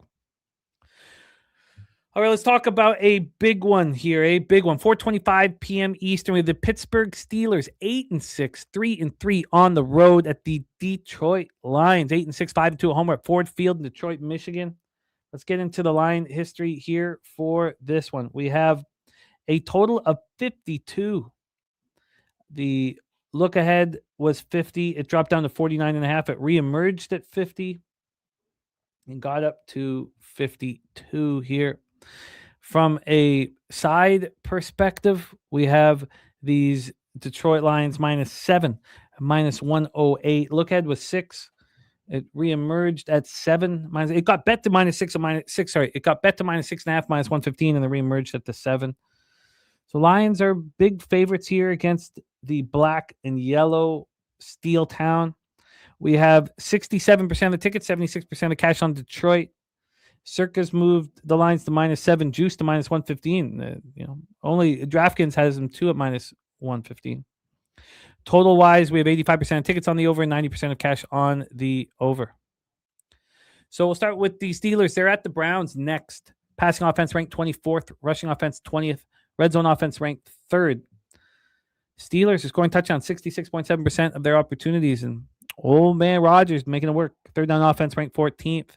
They convert 39.3% of the time. Those numbers as a whole have improved quite a bit. Passing defense 16th, rush defense 14th. It's just a middling average defense. Red zone defense ranked 11th. Third down defense is bad, been bad all year. Ranked 27th. They allow conversions 42.4% of the time. Pass rush ranked 3rd. Steelers are on a short week after a big 28-15 victory at home over the Dolphins on Monday night. Noise canceled score was 30-18 Steelers. Troy was on them. Very comfortable victory for you and TJ. Steelers and Dougie Wise. Of course, Dougie Wise was there too. Steelers have their 1-game lead over Baltimore in the division with 3 weeks to go. Aaron Rodgers had his second straight very strong game, 23-27 for 224 yards, 2 touchdowns, no interceptions. He became the oldest quarterback in league history to complete 85% of his passes. DK Metcalf caught 3 for 55 with a touchdown. Kenneth Gainwell ran 13 times for 80 yards while catching 746, really stepping up. Steelers were just 4-13 on third down, but went 3-3 on fourth down and 3-3 in the red zone. The defense held the fish to 2 of 8 on third down, but allowed them to go 2 of 2 in the red zone, despite playing without TJ Watt. Now, look, there's a difference. A lot of people think that, he's been bad this year. Might be a little much, but certainly not the old TJ Watt. Without him, though, they had 4 sacks, 5 quarterback hits. They were 1-12. 1 win and 11 losses before that win without him in the lineup. So that was helpful. Now, Watt's out indefinitely at this point. He sustained injury during dry needling treatment. Asante Samuel had an interception. I forgot to shout out as soon as I read that, I was like, oh man, we had a couple cappers backing Asante Samuel for an interception, and I totally forgot to shout out. And still, I will go back and make sure I fix that. I'm betting with the bag and shout the cappers out who hammered Asante Samuel interception. I think it was plus 700 banger. Guard Isaac Sumalo left with a triceps injury, didn't return, and Nick Herbig left with a hamstring injury late. Both are listed as questionable. Cornerback James Pierre, guard Andrews Pete, and defensive tackle Derek Harmon were all inactive and are listed as questionable this week. Let's talk about the Detroit Lions now. They are playing on Christmas Day at Minnesota. These are big games for the Lions. I mean, this line seems 8-6, hanging very precariously, trying to get into the playoffs. Passing offense 10th, rushing offense 10th, red zone offense 2nd. Score touchdown 67.3% of the time. Third down offense ranked 17th. They convert 38.4% of the time. Their pass defense ranked 10th, rush defense 4th, red zone defense 23rd, 61.7% of the time they allow touchdowns. Their third down defense is 10th. They allow conversions, 36.8% of the time. Their pass rush is ranked 4th. Lions coming off their second loss in 3 games, 41-34 at the Rams. Noise canceled score was 41-30 Rams. Lions outgained the Rams 519 to 396. Goff was 25 of 41 for 338, 3 touchdowns, no picks. Amon-Ra St. Brown, 13 passes for 164 yards, 2 touchdowns. Jamison Williams caught 7 for 134 and a touchdown. These guys are beasts. But Jahmyr Gibbs had an off game. We often see when he has an off game, he bounces back with a monster game. And when he runs for 200 yards, he follows that up with an off game. 13 carries for 38 yards, caught 4 for 20. Offense was 5 of 14 on third down, 3 of 4 in the red zone. The defense struggled to contain the dangerous Rams offense. They allowed the Rams to put up 7.5 yards per play. They did hold them to 2 of 9 on third down, but allowed them to go 3 of 3 on fourth and 4 of 6 in the red zone. Pass rush had 2 sacks, 8 quarterback hits. Aiden Hutchinson had an interception that he returned 58 yards to the red zone. Cornerback Amik Robertson hurt his hand in the second half, didn't finish the game.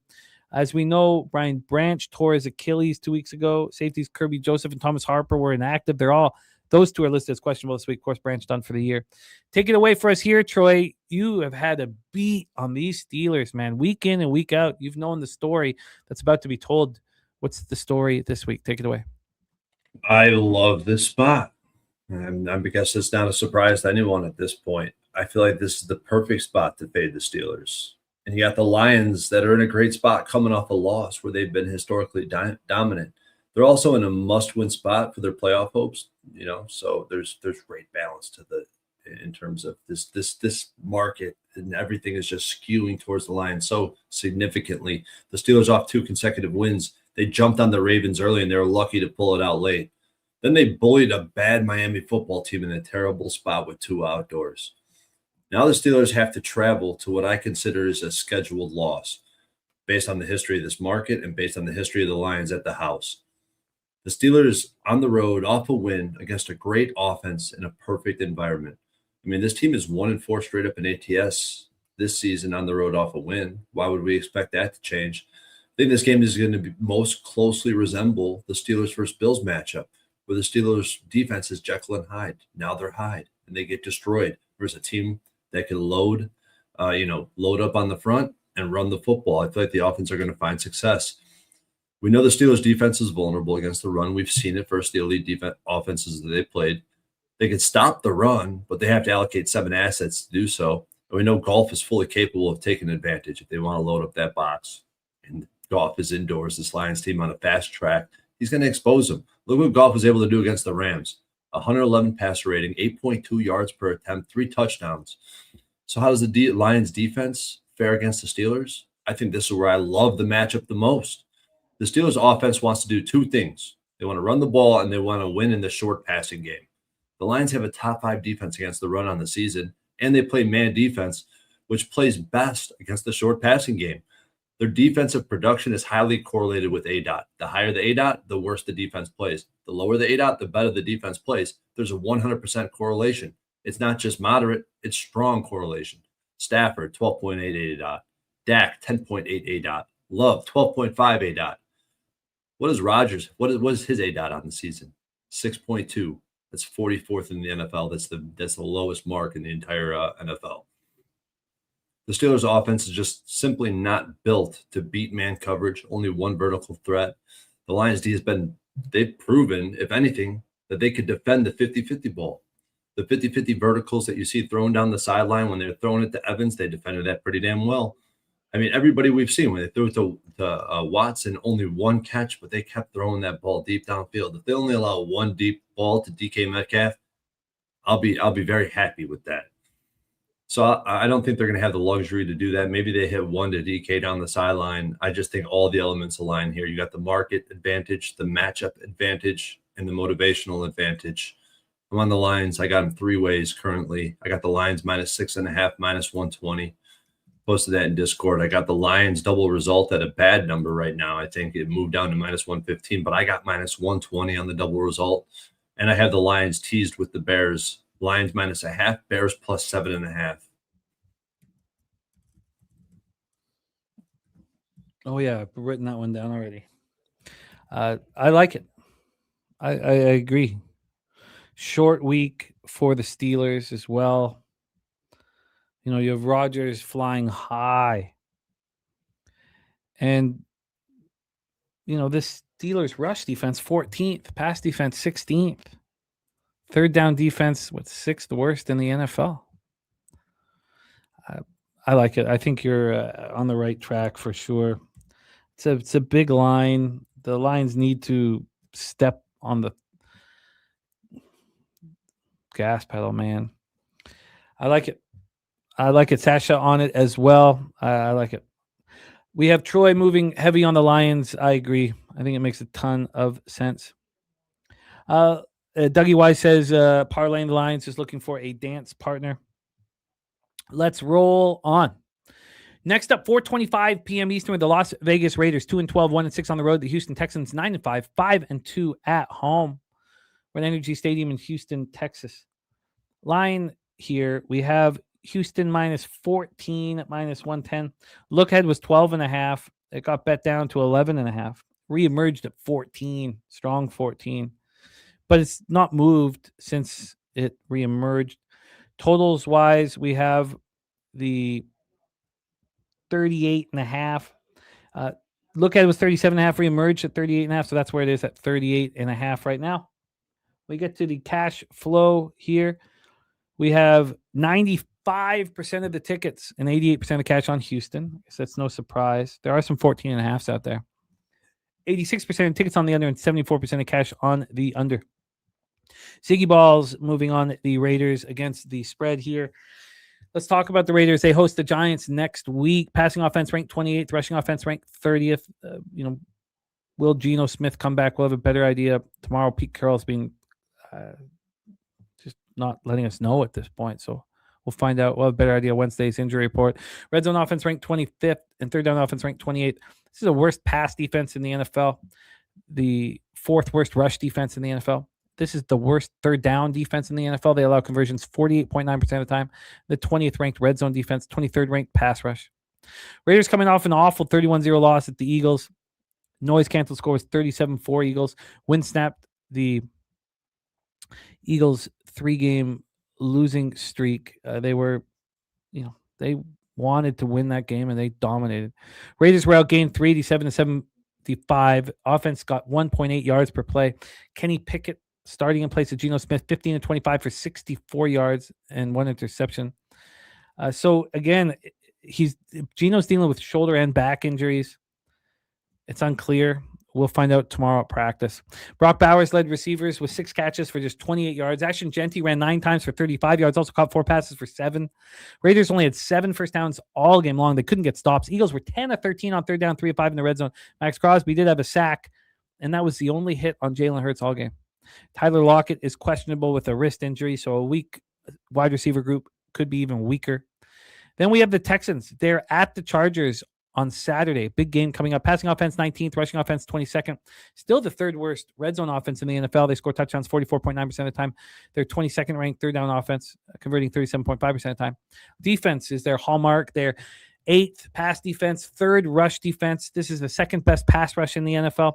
The 3rd best third down defense. They only allow conversions 33.9% of the time. The red zone defense ranked 18th, allowing touchdowns 58.8% of the time. Texans coming off a comfortable 40-20 victory at home over the Cardinals. Noise canceled score much closer, 31-27 Texans. Texans have shaken off that terrible start, man. 6-game winning streak, and they're right in the thick of things. C.J. Stroud was 22 of 29 for 260 yards, 3 touchdowns, no interceptions. Woody Marks got hurt, and Jawar Jordan stepped up, man. He ran 15 times for 101. Now, what we've seen when these third or fourth string running backs come in and have a huge game, they don't usually follow it up with another. So we'll see if Woody can play at this point. It's an ankle injury.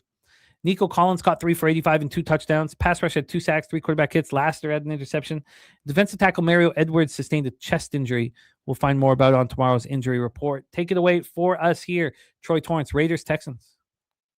I just don't have much in this game. This is one of those spots, the spots I was in with the Titans over the past few weeks. You can't back the Raiders at this point because their offense is entirely too stale.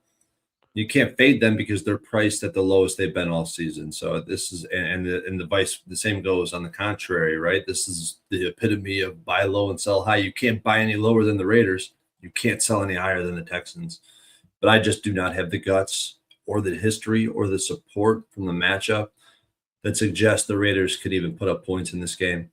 So I am on nothing. I'm going to be passing on this game entirely. I feel nervous about, the Raiders getting annihilated once again. I am curious as to who will be a quarterback for the Raiders. Does it change at all for you if it's Pickett or Geno Smith?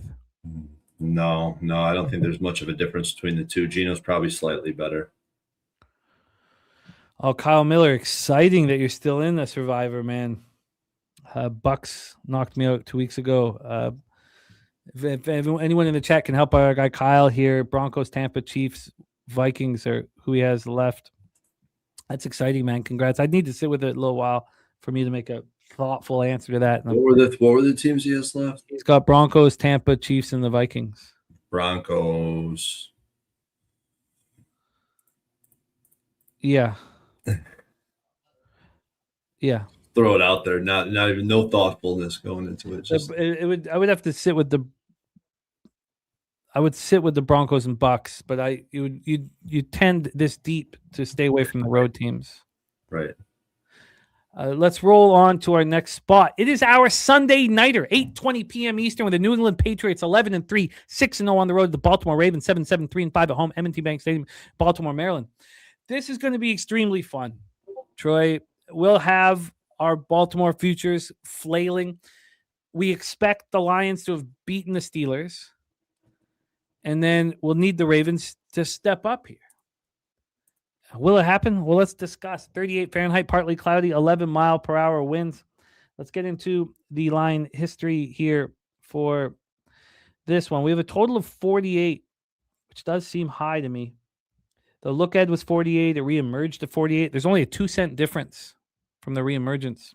It hasn't moved, just reemerged 2 cents towards the under. Baltimore's -3 at -105. The look ahead was -1, and it got bet up to -1.5. It opened up at -2.5. 10 minutes for a 10-cent move to the Ravens. Then 2 hours after that, a 5-cent move to the Ravens.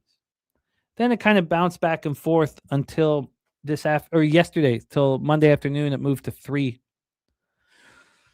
Look, I like it. What am I supposed to say, man? I have futures on them. I also, if they can make the playoffs, there's an added bonus for me as well. So I want them to handle business here, but I'm not going to look at this Ravens team with rose-colored glasses. 71% of tickets on the over, 94% of cash on the over. The public is on the Patriots. 66% of the tickets are on them, but just 56% of the cash.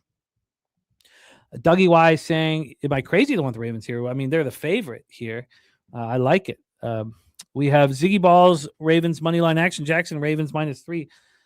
Tommy didn't just say that. Said I had to take the Pats +3. I do not understand this line at all. So, well, let's set it up. The Patriots have the Jets on deck at New York. Not a look at it.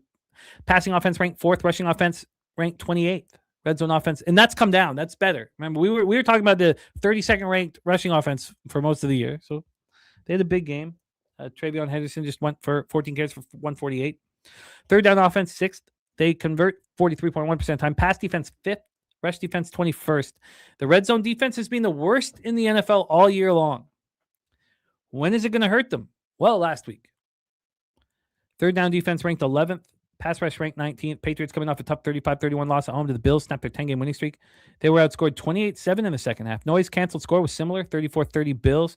Drake May was 14 of 23 for 155, no touchdowns, and 1 interception. Now, our man Flash down in Costa Rica going to be feeling pretty good about his Matt Stafford MVP. Matt Collins led receivers with 4 catches for 41 yards. The offense put up 7.5 yards per play, but the defense couldn't get stops with the game on the line. Bills went 9 of 15 on 3rd and 4th down, 5 of 6 in the red zone. Pass rush finished with 2 sacks, 4 quarterback hits, and Robert Spillane, was active, but he didn't play any snaps. The foot injury obviously still bothering him. We'll find more, get more information on it tomorrow. The Ravens are at the Packers next on Saturday, so that's a huge game for them. But these are all big games. I don't see how they look at it against anything right now. They have to win and win and win. Passing offense ranked 27th. Rushing offense ranked 18th. Red zone offense second worst in the NFL. They only score touchdowns 44% of the time. Their third down offense is 24th. They only convert 37.4% of the time. I'm just astonished that we're still here, Troy. We're still talking about how bad this offense is. When their defense, when they made the OA for Aloy Gilman trade, and we saw everything come together, Kyle Hamilton became a weapon again. Look, I'm very, very concerned about Buchanan's injury, torn ACL, 4th round pick in the draft, but he's their second leading tackler. So that makes me nervous, but this defense has been great and the offense has just been bad. Pass defense ranked 9th, rush defense ranked 8th, red zone defense ranked 7th, third down defense ranked 8th. These numbers have just gotten better and better and better as the season's gone on. Then we have a 30th ranked pass rush, which is a problem, and it continues to be. And now it looked much better against the Bengals' weak offensive line, 3 sacks, 10 quarterback hits. Ravens coming off a very complete 24-0 victory at the Bengals, snapped their 2-game losing streak. Noise canceled scores 23-11 Ravens. 4th straight road game that they won. But here we are at M&T Bank Stadium, 38 Fahrenheit, cloudy, 11 mile per hour. They've not been good at home this year. Lamar Jackson was 8 of 12 for 150 yards, 2 touchdowns, 1 interception. Zay caught 3 for 68 and a touchdown. Derrick Henry ran 11 times for 100 yards, 7.9 yards per play. That's what they averaged. Now, that's what we're used to. That's what our vividness bias tells us that the Ravens are, but we haven't seen that in a long time. They were still just 2 of 7 on third down, only had 1 red zone attempt, but they were very much in control all game long. The defense looked excellent. Held the Bengals to 3 of 15 on third down, just 4.2 yards per play. Held them to 0 of 1 in the red zone. The 30th ranked pass rush was better. Marlon Humphrey and Kyle Van Noy in interceptions. We talked about the Buchanan injury. Chidobe Awuzie also hurt himself in the second half with the foot injury. He's listed as questionable. Take it away for us here, Troy. I can't wait to hear you break down Patriots Ravens. So I've grown fond of this matchup, and it's not going to be a big surprise. I am on the Ravens. This feels like an air gets let out of the balloon type of moment. We've seen it all across the NFL. All these teams that have these massive runs, they hit a stopgap, right? They run into some trouble, and then they start to slide for a few games. The Eagles, the Ravens, the Bills, the Bucs, the Colts, all these teams have gone through this before. I think it might be time for the Patriots to experience it, and I think that's what the market is telling us. I bet the Ravens this past week, it was pretty much sweat-free. The Ravens defense didn't allow one drive to reach scoring range. They held Burrow to a 38% success rate, while their offense realized an over a 50% success rate, right? I mean, they're realizing success for the first time. It's starting to uptrend since Lamar got inserted back into the lineup. If you omit Tyler Huntley's reps at rushing the ball, the Ravens ran the ball 21 times for 9.1 yards per carry. It's the first time we're seeing this rushing attack start to get back to where it was prior to Lamar Jackson going down early in the season. And so we're seeing a much more efficient rushing attack. I look at the grades, I look at the film, and I start to see something emerge. A guy named Charlie Kolar.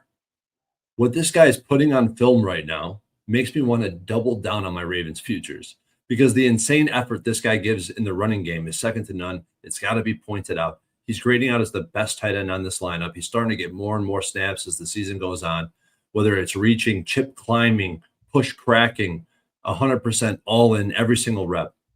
And I think it just tells me that this Ravens team, they're well coached. And I feel like we're going to see that come to fruition in this spot. Look at the Patriots offense. Listen, Drake May have made the case for MVP. I've talked about him in the best of lights, but he just had his worst performance of the season. Only 62 passer rating, 69 PFF grade. He was only under pressure. These bad numbers, while only being under pressure, 32% of his dropbacks. This tells me that guys weren't getting open or he couldn't find them. And that's credit to the Bills' pass defense. And 32% pressure rate, that's probably what the Ravens are going to be able to generate this week. They don't have a strong pass rush. But, 32%, and that tells me that Will Campbell is a major issue, him being out. But without the two, how about the Patriots offense? I know that it looks like they were able to put up points. They ran the ball super efficiently, right?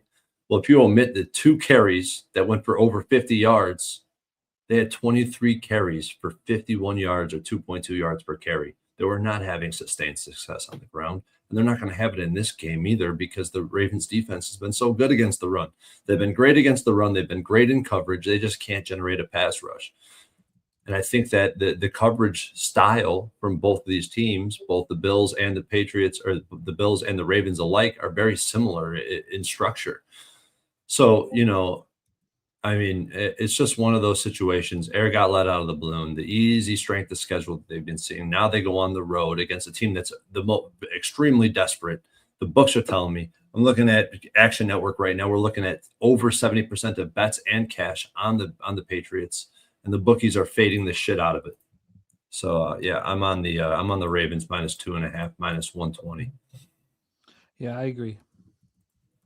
And that 2.5 is still there. There's 2.5 -120 still out there. You also have a Patriots team that's 6-0 on the road, undefeated, nary a blemish against a 3-5 home team. I think the optics work out real nice here. I'm in Action Jackson saying the same thing. I like it. I'm right there. Dougie Wise moving as well. I will join here. Troy on the Ravens. Now, I'd like, because this is our Sunday nighter. It's a big, big game. What do you think about this total here? I'd like just to, obviously we're going to be sitting with this and talking a lot about it, but it's a 48. It's not moved a dime, not moved a cent. So obviously we're deep in this, getting older, being in the game for a long time. When it doesn't move a cent, there's concern. It means it's very sharp. Obviously, it's a sharp number at 48. Do you have a lean to a under or over? And do you think that the Ravens correlates with either? I do not have I would say the Ravens correlate with the under, because I think that their defense is going to be able to step up and keep the Patriots outside of the red zone. And like I said, the 4 touchdowns that the Patriots scored, the 2 50-yard plus runs. Oh, I didn't get into that aspect of it. This is actually a great point.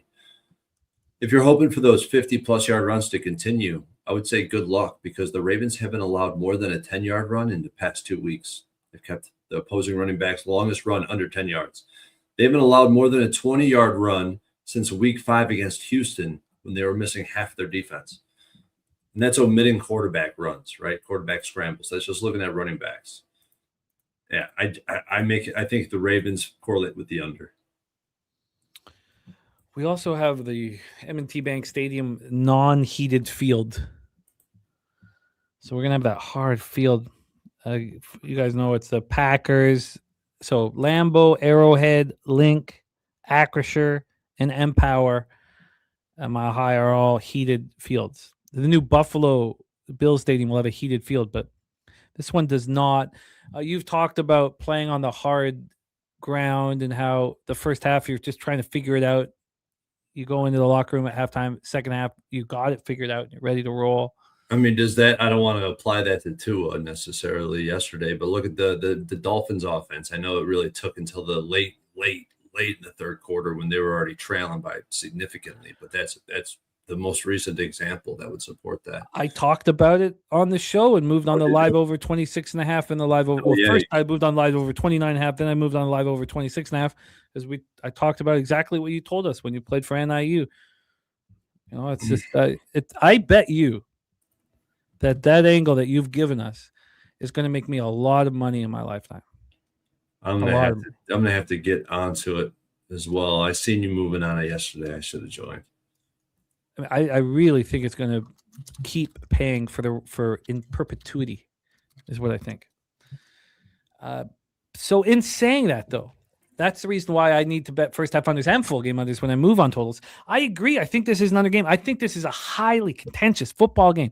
38 Fahrenheit, partly cloudy, 11-mile-per-hour winds. It's not horrible weather or anything, but it's going to be cold. These are teams that are comfortable in the cold. They play in the cold, so it's not going to hurt them. But I think if you like the Ravens, you like the under. I think this is an under. I think it's a nice high total. What does the market efficiency database say when the total's at 48 and doesn't move? I'm sure there's not that many examples of it. Yeah, there's not that many examples of that at all. Let's see. And I mean, there's so many filters we could add from here, but let's just look at 48. 2-1 to the under. 2-1 to the under. All 3 games in week 15 or later. Average spread in this sample is a pick, so there's really no difference in the spread. Then let me just do one final thing here before we move on to our Monday nighter. I would just like to go do a quick kind of look through the optics, because obviously we just had the Ravens play in a very low-scoring game, and it was, God damn it. I look, I don't want to go back to the mistakes because they hurt more than the. But I knew that the under wasn't play, and I just sat there like a moose in the headlights. We've had the Ravens playing under football except for that 27-22 game versus the Steelers, and that's the interesting, very interesting over, because remember that look ahead was 47.5, and then it reemerged at 43.5, and then you have the Patriots playing all over games, or at least the last two. The Patriots in their last two games, 66 and 48. I guess 48 is not that big, but 51 in there at the Bucks. Yeah, I think this is an over spot. I think this is an under spot, and I'm going to get involved. Ravens minus 2.5 for Troy Torrence. I agree with that, and I want to get underneath this total. This high total.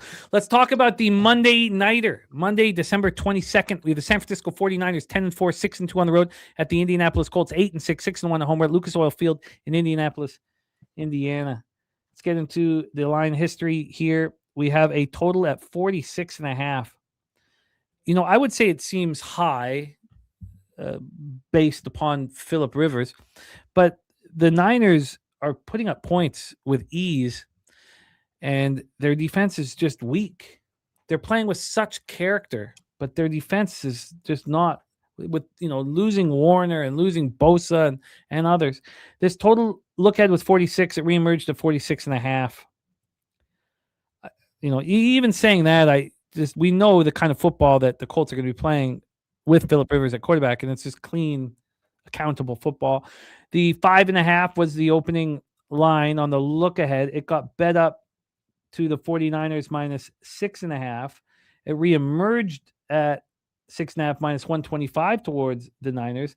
Then it went right back to 5.5, and it's sitting at 6 right now. So we've got a half-point move towards the Colts. Ziggy Ball's leaning to Colts once again. Dougie Wise says, I think this is a field goal game.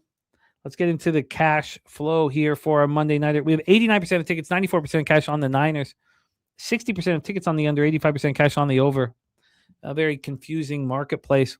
The Niners host the Bears on Sunday Night Football next. Passing offense ranked 8th, rushing offense 29th, red zone offense ranked 9th, and this is the second best third down offense in the NFL. They convert 49.2% of the time. Passing defense ranked 19th, rush defense 26th, red zone defense 13th, third down defense 15th. It's actually not as bad of a statistical profile as I feel like it is. Pass rush is the 4th worst in the NFL. They're coming off an easy 37-24 victory at home over the Titans. Noise canceled score was 33-23 Niners. They scored on their first 5 possessions of the game for the first time since 2021. That's what this offense is doing. This offense is a juggernaut. It's amazing.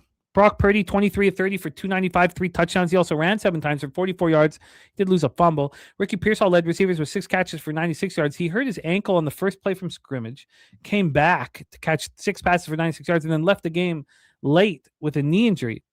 And at this point, they're saying, we're hopeful it's minor. We'll know tomorrow with the injury report on Wednesday. Then we have George Kittle. He had 8 catches for 88 yards and a touchdown. McCaffrey ran 22 times for 73 yards and a touchdown. Offense was 10 of 16 on 3rd and 4th down, 4 of 6 in the red zone. They dominated time of possession, 37-05 to 22-55. But the Titans were able to move the ball. They just couldn't keep up with the Niners offense. The Titans put up 6.2 yards per play on the Niners, 5 of 11 on 3rd and 4th down, 2 of 3 in the red zone. The pass rush continues to be meek, 0 sacks, 3 quarterback hits. Defensive tackle Jordan Elliott was scratched. He hurt his knee before the game. Kyle Shanahan said that Gross Matos should return to practice this week, which would help a lot. They're also missing Nick Martin at linebacker and Okwe Inonu, defensive tackle. Both Martin and Okwe Inonu will or could be back this week. They could have 3 guys back. Dougie Wise says, Jimmy, the Niners defense is playing well. Really? Let's talk about the Colts here. The Colts they host the Jaguars next. Passing offense 21st, rushing offense 9th, red zone offense 6th. They score touchdowns 64.9% of the time. Their third down offense here is 9th as well at 41.5%. Now we can't really, obviously, I shouldn't even told you the stats of their offense. Passing defense, 28th. Rush defense, 20th. Red zone defense, 9th, 52.8%. Their third down defense is 24th, 41.4%. And the pass rush is ranked 20th. Colts come in off their 4th straight loss in 5th in 6 games, 18-16 loss at Seattle. With 44-year-old Phillip Rivers coming out of retirement at quarterback. It was pretty exciting. It's pretty fun to watch him, and this is not a defense that's going to hurt him. So he's coming home. Now, recovery is probably going to be difficult for him. Phillip Rivers threw his first touchdown pass since that 27-24 loss to the Bills in the playoffs, January 9th, 2021. Rivers put the Colts in a position to win. You can't ask for more than that. Amir Abdullah led receivers with 5 receptions for 32 yards. Johnny Taylor ran 25 for 87. The Colts only put up 3.7 yards per play, 5 of 13 on third down, scored in their lone red zone attempt. The defense was excellent. Held the Seahawks to 2 of 13 on third down and 0 of 2 in the red zone. Didn't allow the Seahawks to score a touchdown. Pass rush finished 1 sack, 5 quarterback hits. And Sauce Gardner inactive. He's still dealing with the calf injury. He's listed as questionable this week. Offensive lineman Bernard Raymond injured an elbow in the second quarter and did not return. He's listed as questionable this week. And Anthony Richardson has been cleared to resume football activities, but nobody knows if he's going to have anything to do with these last 3 games for the Colts. Take it away here for us, Troy Torrence, our Monday nighter, Niners, Colts. I've been waiting for a chance to fade the 49ers. And here we are. I'm fading the 49ers. I got the Colts plus 6.5. Wow. I mean, if the 49ers just allowed the Titans to post a 49% success rate, what should we expect from the Colts on a fast track at the house? I know we don't got Danny Dimes. I know we got a little sausage, a little chubby old man at quarterback, but he's lofted passes out there. They're highly accurate passes. Not a lot of velocity, but they're accurate. They're thrown with anticipation. I have to fade this team right now. The Titans walked into San Francisco and ran the ball for 7 yards per carry. They allowed a poorly coached team with no competency on offense put up 24 points. Now that's turning around lately, so it is a little bit murky, a little gray area there. But 4 straight wins. The Titans, the Browns, the Panthers, and the Cardinals. And their offense against the Panthers looked much different, way less successful. And that was at home. The only road game we have in here was against the Browns. They went and played the Browns. They posted a 34% success rate, a minus 0.20 EPA per play. They had 5 drives in scoring range, right? Well, 4 of them started within the 40-yard line, most of them inside the red zone. All the points in that game were gifted to them. We got a highly motivated Colts defense, a team that's trying to make the playoffs, a team that just lost by 2 points to Seattle. A team that's lost 5 of 6. I feel like the fact that they kept that Seattle game close speaks volumes to the coaching and personality they have on that team. I feel like the Colts are going to be able to run the football in this game. The Titans, 7 yards per carry. The Browns, 4.5 yards per carry. The Panthers, 5.3 yards per carry. The Cardinals have the worst rushing attack in all of football, so you could throw that note out. The Giants, 117 yards, 5.6 yards per carry. I think Steichen is going to be able to generate points against this defense. And, he has the top 5 offensive line, run blocking, pass blocking alike. The 49ers D-line has been horrendous, only pressuring Cam Ward on 27% of his dropbacks, the lowest rate all season. The Colts have weapons at receiver, at tight end, at running back, a quarterback in Rivers that proved you could win with him. I expect him to perform better than he did last week. The more experience he gets back in the NFL, the better I expect him to be. I'm not saying he's gonna be great or anything. Trust me, I'm not trying to say that, but he could operate the offense. So I'm on the Colts plus 6.5. I think it's time to fade the Niners. Pillsbury Throwboy. Oh, that's a good one. Pillsbury Throwboy is good, man. Salah is a monster, Dougie. Look, I'm a 49ers fan. My family's from San Francisco. Look, I don't care if they held the Browns to 8 points in horrific weather or, held the Panthers to 9, but their offense is being spectacular here. I'm surprised. And I respect it. I'm surprised. The Seahawks were completely overlooking the Colts, completely, all focused on the Rams on Thursday. Shanahan somehow got this 49ers team in position to make a run in the playoffs, which is unbelievable. I just don't think they overlook Phillip Rivers. So let's just, we don't have the information yet, I imagine, but Phillip Rivers against a much tougher defense on the road, he, played pretty well. 18 to 27 for 120 yards. Do you think he throws for over 160? No, I don't. I think they're going to run the ball. I think they're going to focus on the short passing game. But I hope they do. I want them to stretch the field vertically. Last week, only 7% of his attempts, only 2 attempts that came 20 or more yards down the field. It wasn't like he was posting a bunch of great numbers at any, specific distance on the field. The spray chart, he did what he could being thrown into the fire in his first game. I feel like he's going to be much more comfortable in the pocket this week, especially against a defense that can't apply pressure. I know we're going to have huge laughs watching this game. I don't want a losing bet to get in the way of it. And so I'm going to copy and paste Pillsbury throw boy. Deacon Mike, man, the guy's just a legend. You got the 6.5 at what vig? I got minus 115. Look, I respect it enormously. I'm going to need some time to sit with it. It's clearly, according, looking at the market right now, it's clearly the sharp side. So 89% of tickets, 89% of cash that's moved a half point away from that. So clearly, I'm interested. What does that correlate with being on the Colts? An over 46 or an under? Colts correlate with the over. I feel like if this game goes under, it's a blowout. 49ers in a rampage. It's so, God, look, it's a lot of food for thought, man. Colts plus 6.5 minus 115 for Mr. Troy Torrence. Thank you guys for rocking with us. That is our week 16 breakdown. Troy coming off a 16-9 plus 6.77 unit week. I'm coming off an 11-9 plus 1.2 unit week. Our drive for 100 units is alive and well. We're sitting at 80 right now, just a hair under 80. Troy, break down your action for week 16, and then I will do the same. Yeah, so I got the Rams money line. I got the under 44.5 in that game. I got the Commanders Eagles over 44, the Bears money line, the Bears Eagles teaser, the Bears Lions teaser.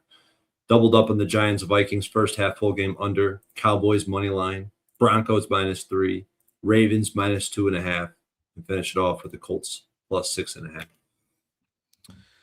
I love it.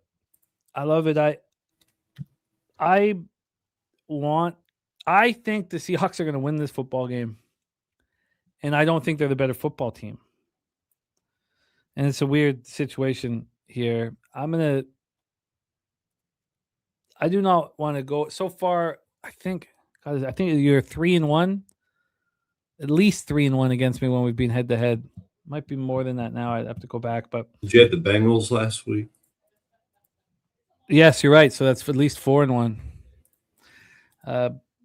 Yeah, I knew I was in trouble with that Bengals bet. The market was so clear. I want the Seahawks. I also want the under. I understand late to the party. I don't. It may hurt, but I'm going to move on both. The over that you're on in Philadelphia, Washington, I think makes a lot of sense. I just think it's like a no stress, no pressure game sort of thing. And it's funny to say that this late in the season in a divisional rivalry, but it's not like the Commanders are going to be slowing anybody down.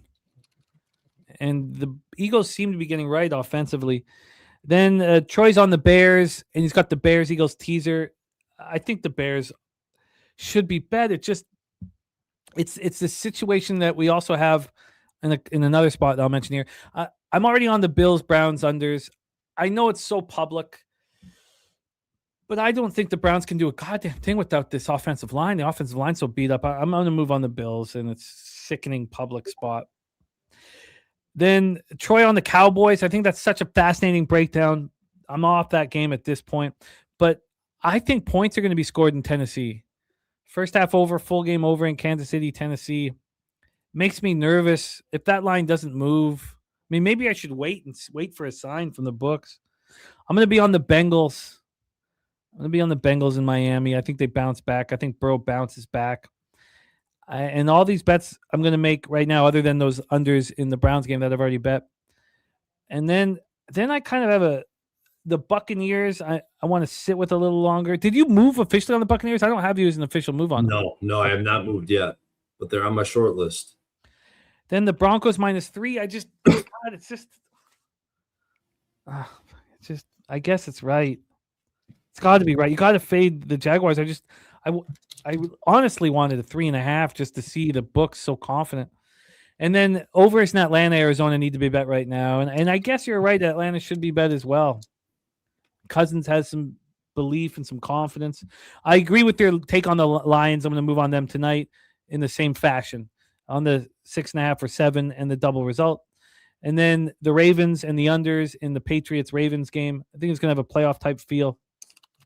And then Troy back in Phillip Rivers is going to be a lot of fun to talk about throughout the week. Thank you guys so much for rocking with us. Dougie Wise says Niners might be a team of destiny. They're playing so well. Good God.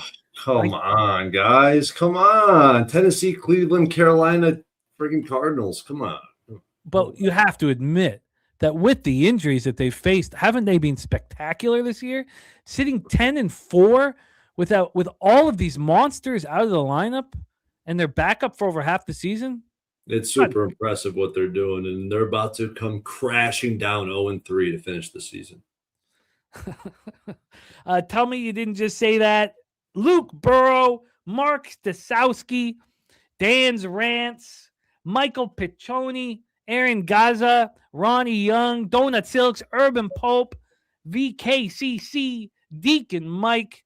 Thank you guys so much. Slatsy. Barely NFL teams. Jared TG. All you guys. Truly. Tell me you didn't just say that. Action Jackson. Thank you guys. Truly thank you for your support throughout this season. It's been extremely enjoyable. Troy, watching the heights that you have hit and are going to continue to hit has been very inspiring for all of us. Thank you to our producer, Jose Bouquet, who works tirelessly behind the scenes. Thank you, my friend. Troy, awesome bounce back, 16.9 plus 6.77 units. We all love to see it because we're all cheering for you. We all believe in you. And I want to see us hit 100 units, which will be mostly predicated on your brilliance. But still, I'm part of the team. And nothing wrong. I mean, nothing wrong when you're playing with McDavid. Just got to put the puck back in the net. Troy Torrence, please bless our action and send us into the future. It's funny. Everybody's cheering for me. I almost want it the opposite way. I operate at my best when I think the entire fucking world is against me and I have something to prove. Not here. Every week. That's my approach every single week. Give us so much value. We're so lucky to cap with you. You think we don't want you to hit the highest of highs? Yeah, no, I know. I'm playing around. This is my squad. I mean, I say it every week and I really fucking mean it. There's a reason I'm here. And it's a lot to do with Jimmy the Bago and the impact you've had on my gambling career, my sports betting, my growth in my bank account. I couldn't be more thankful to be up here with you, capping with you, winning with you, hopefully getting that 100 unit mark. It'd be a true testament to how hard we work to get ready for this damn show, because it ain't easy. But outside of you, I like the chat, man. The chat's, we got a bunch of sharp guys in the chat. The chat's been popping off. I try to call you out. Like, you think the chat's ever given you anything but winners? And you called me out. Like, you'll tell it how it is. The chat's been winning. You mark it down, you copy and paste, you would know. I do. And I feel like the entire community is winning. And it's a beautiful feeling, because this is the best damn community in the industry. I truly believe that. And with that said, there's only one thing to do in week 16 of the NFL. Just go out there and leche los bookmakers. Welcome.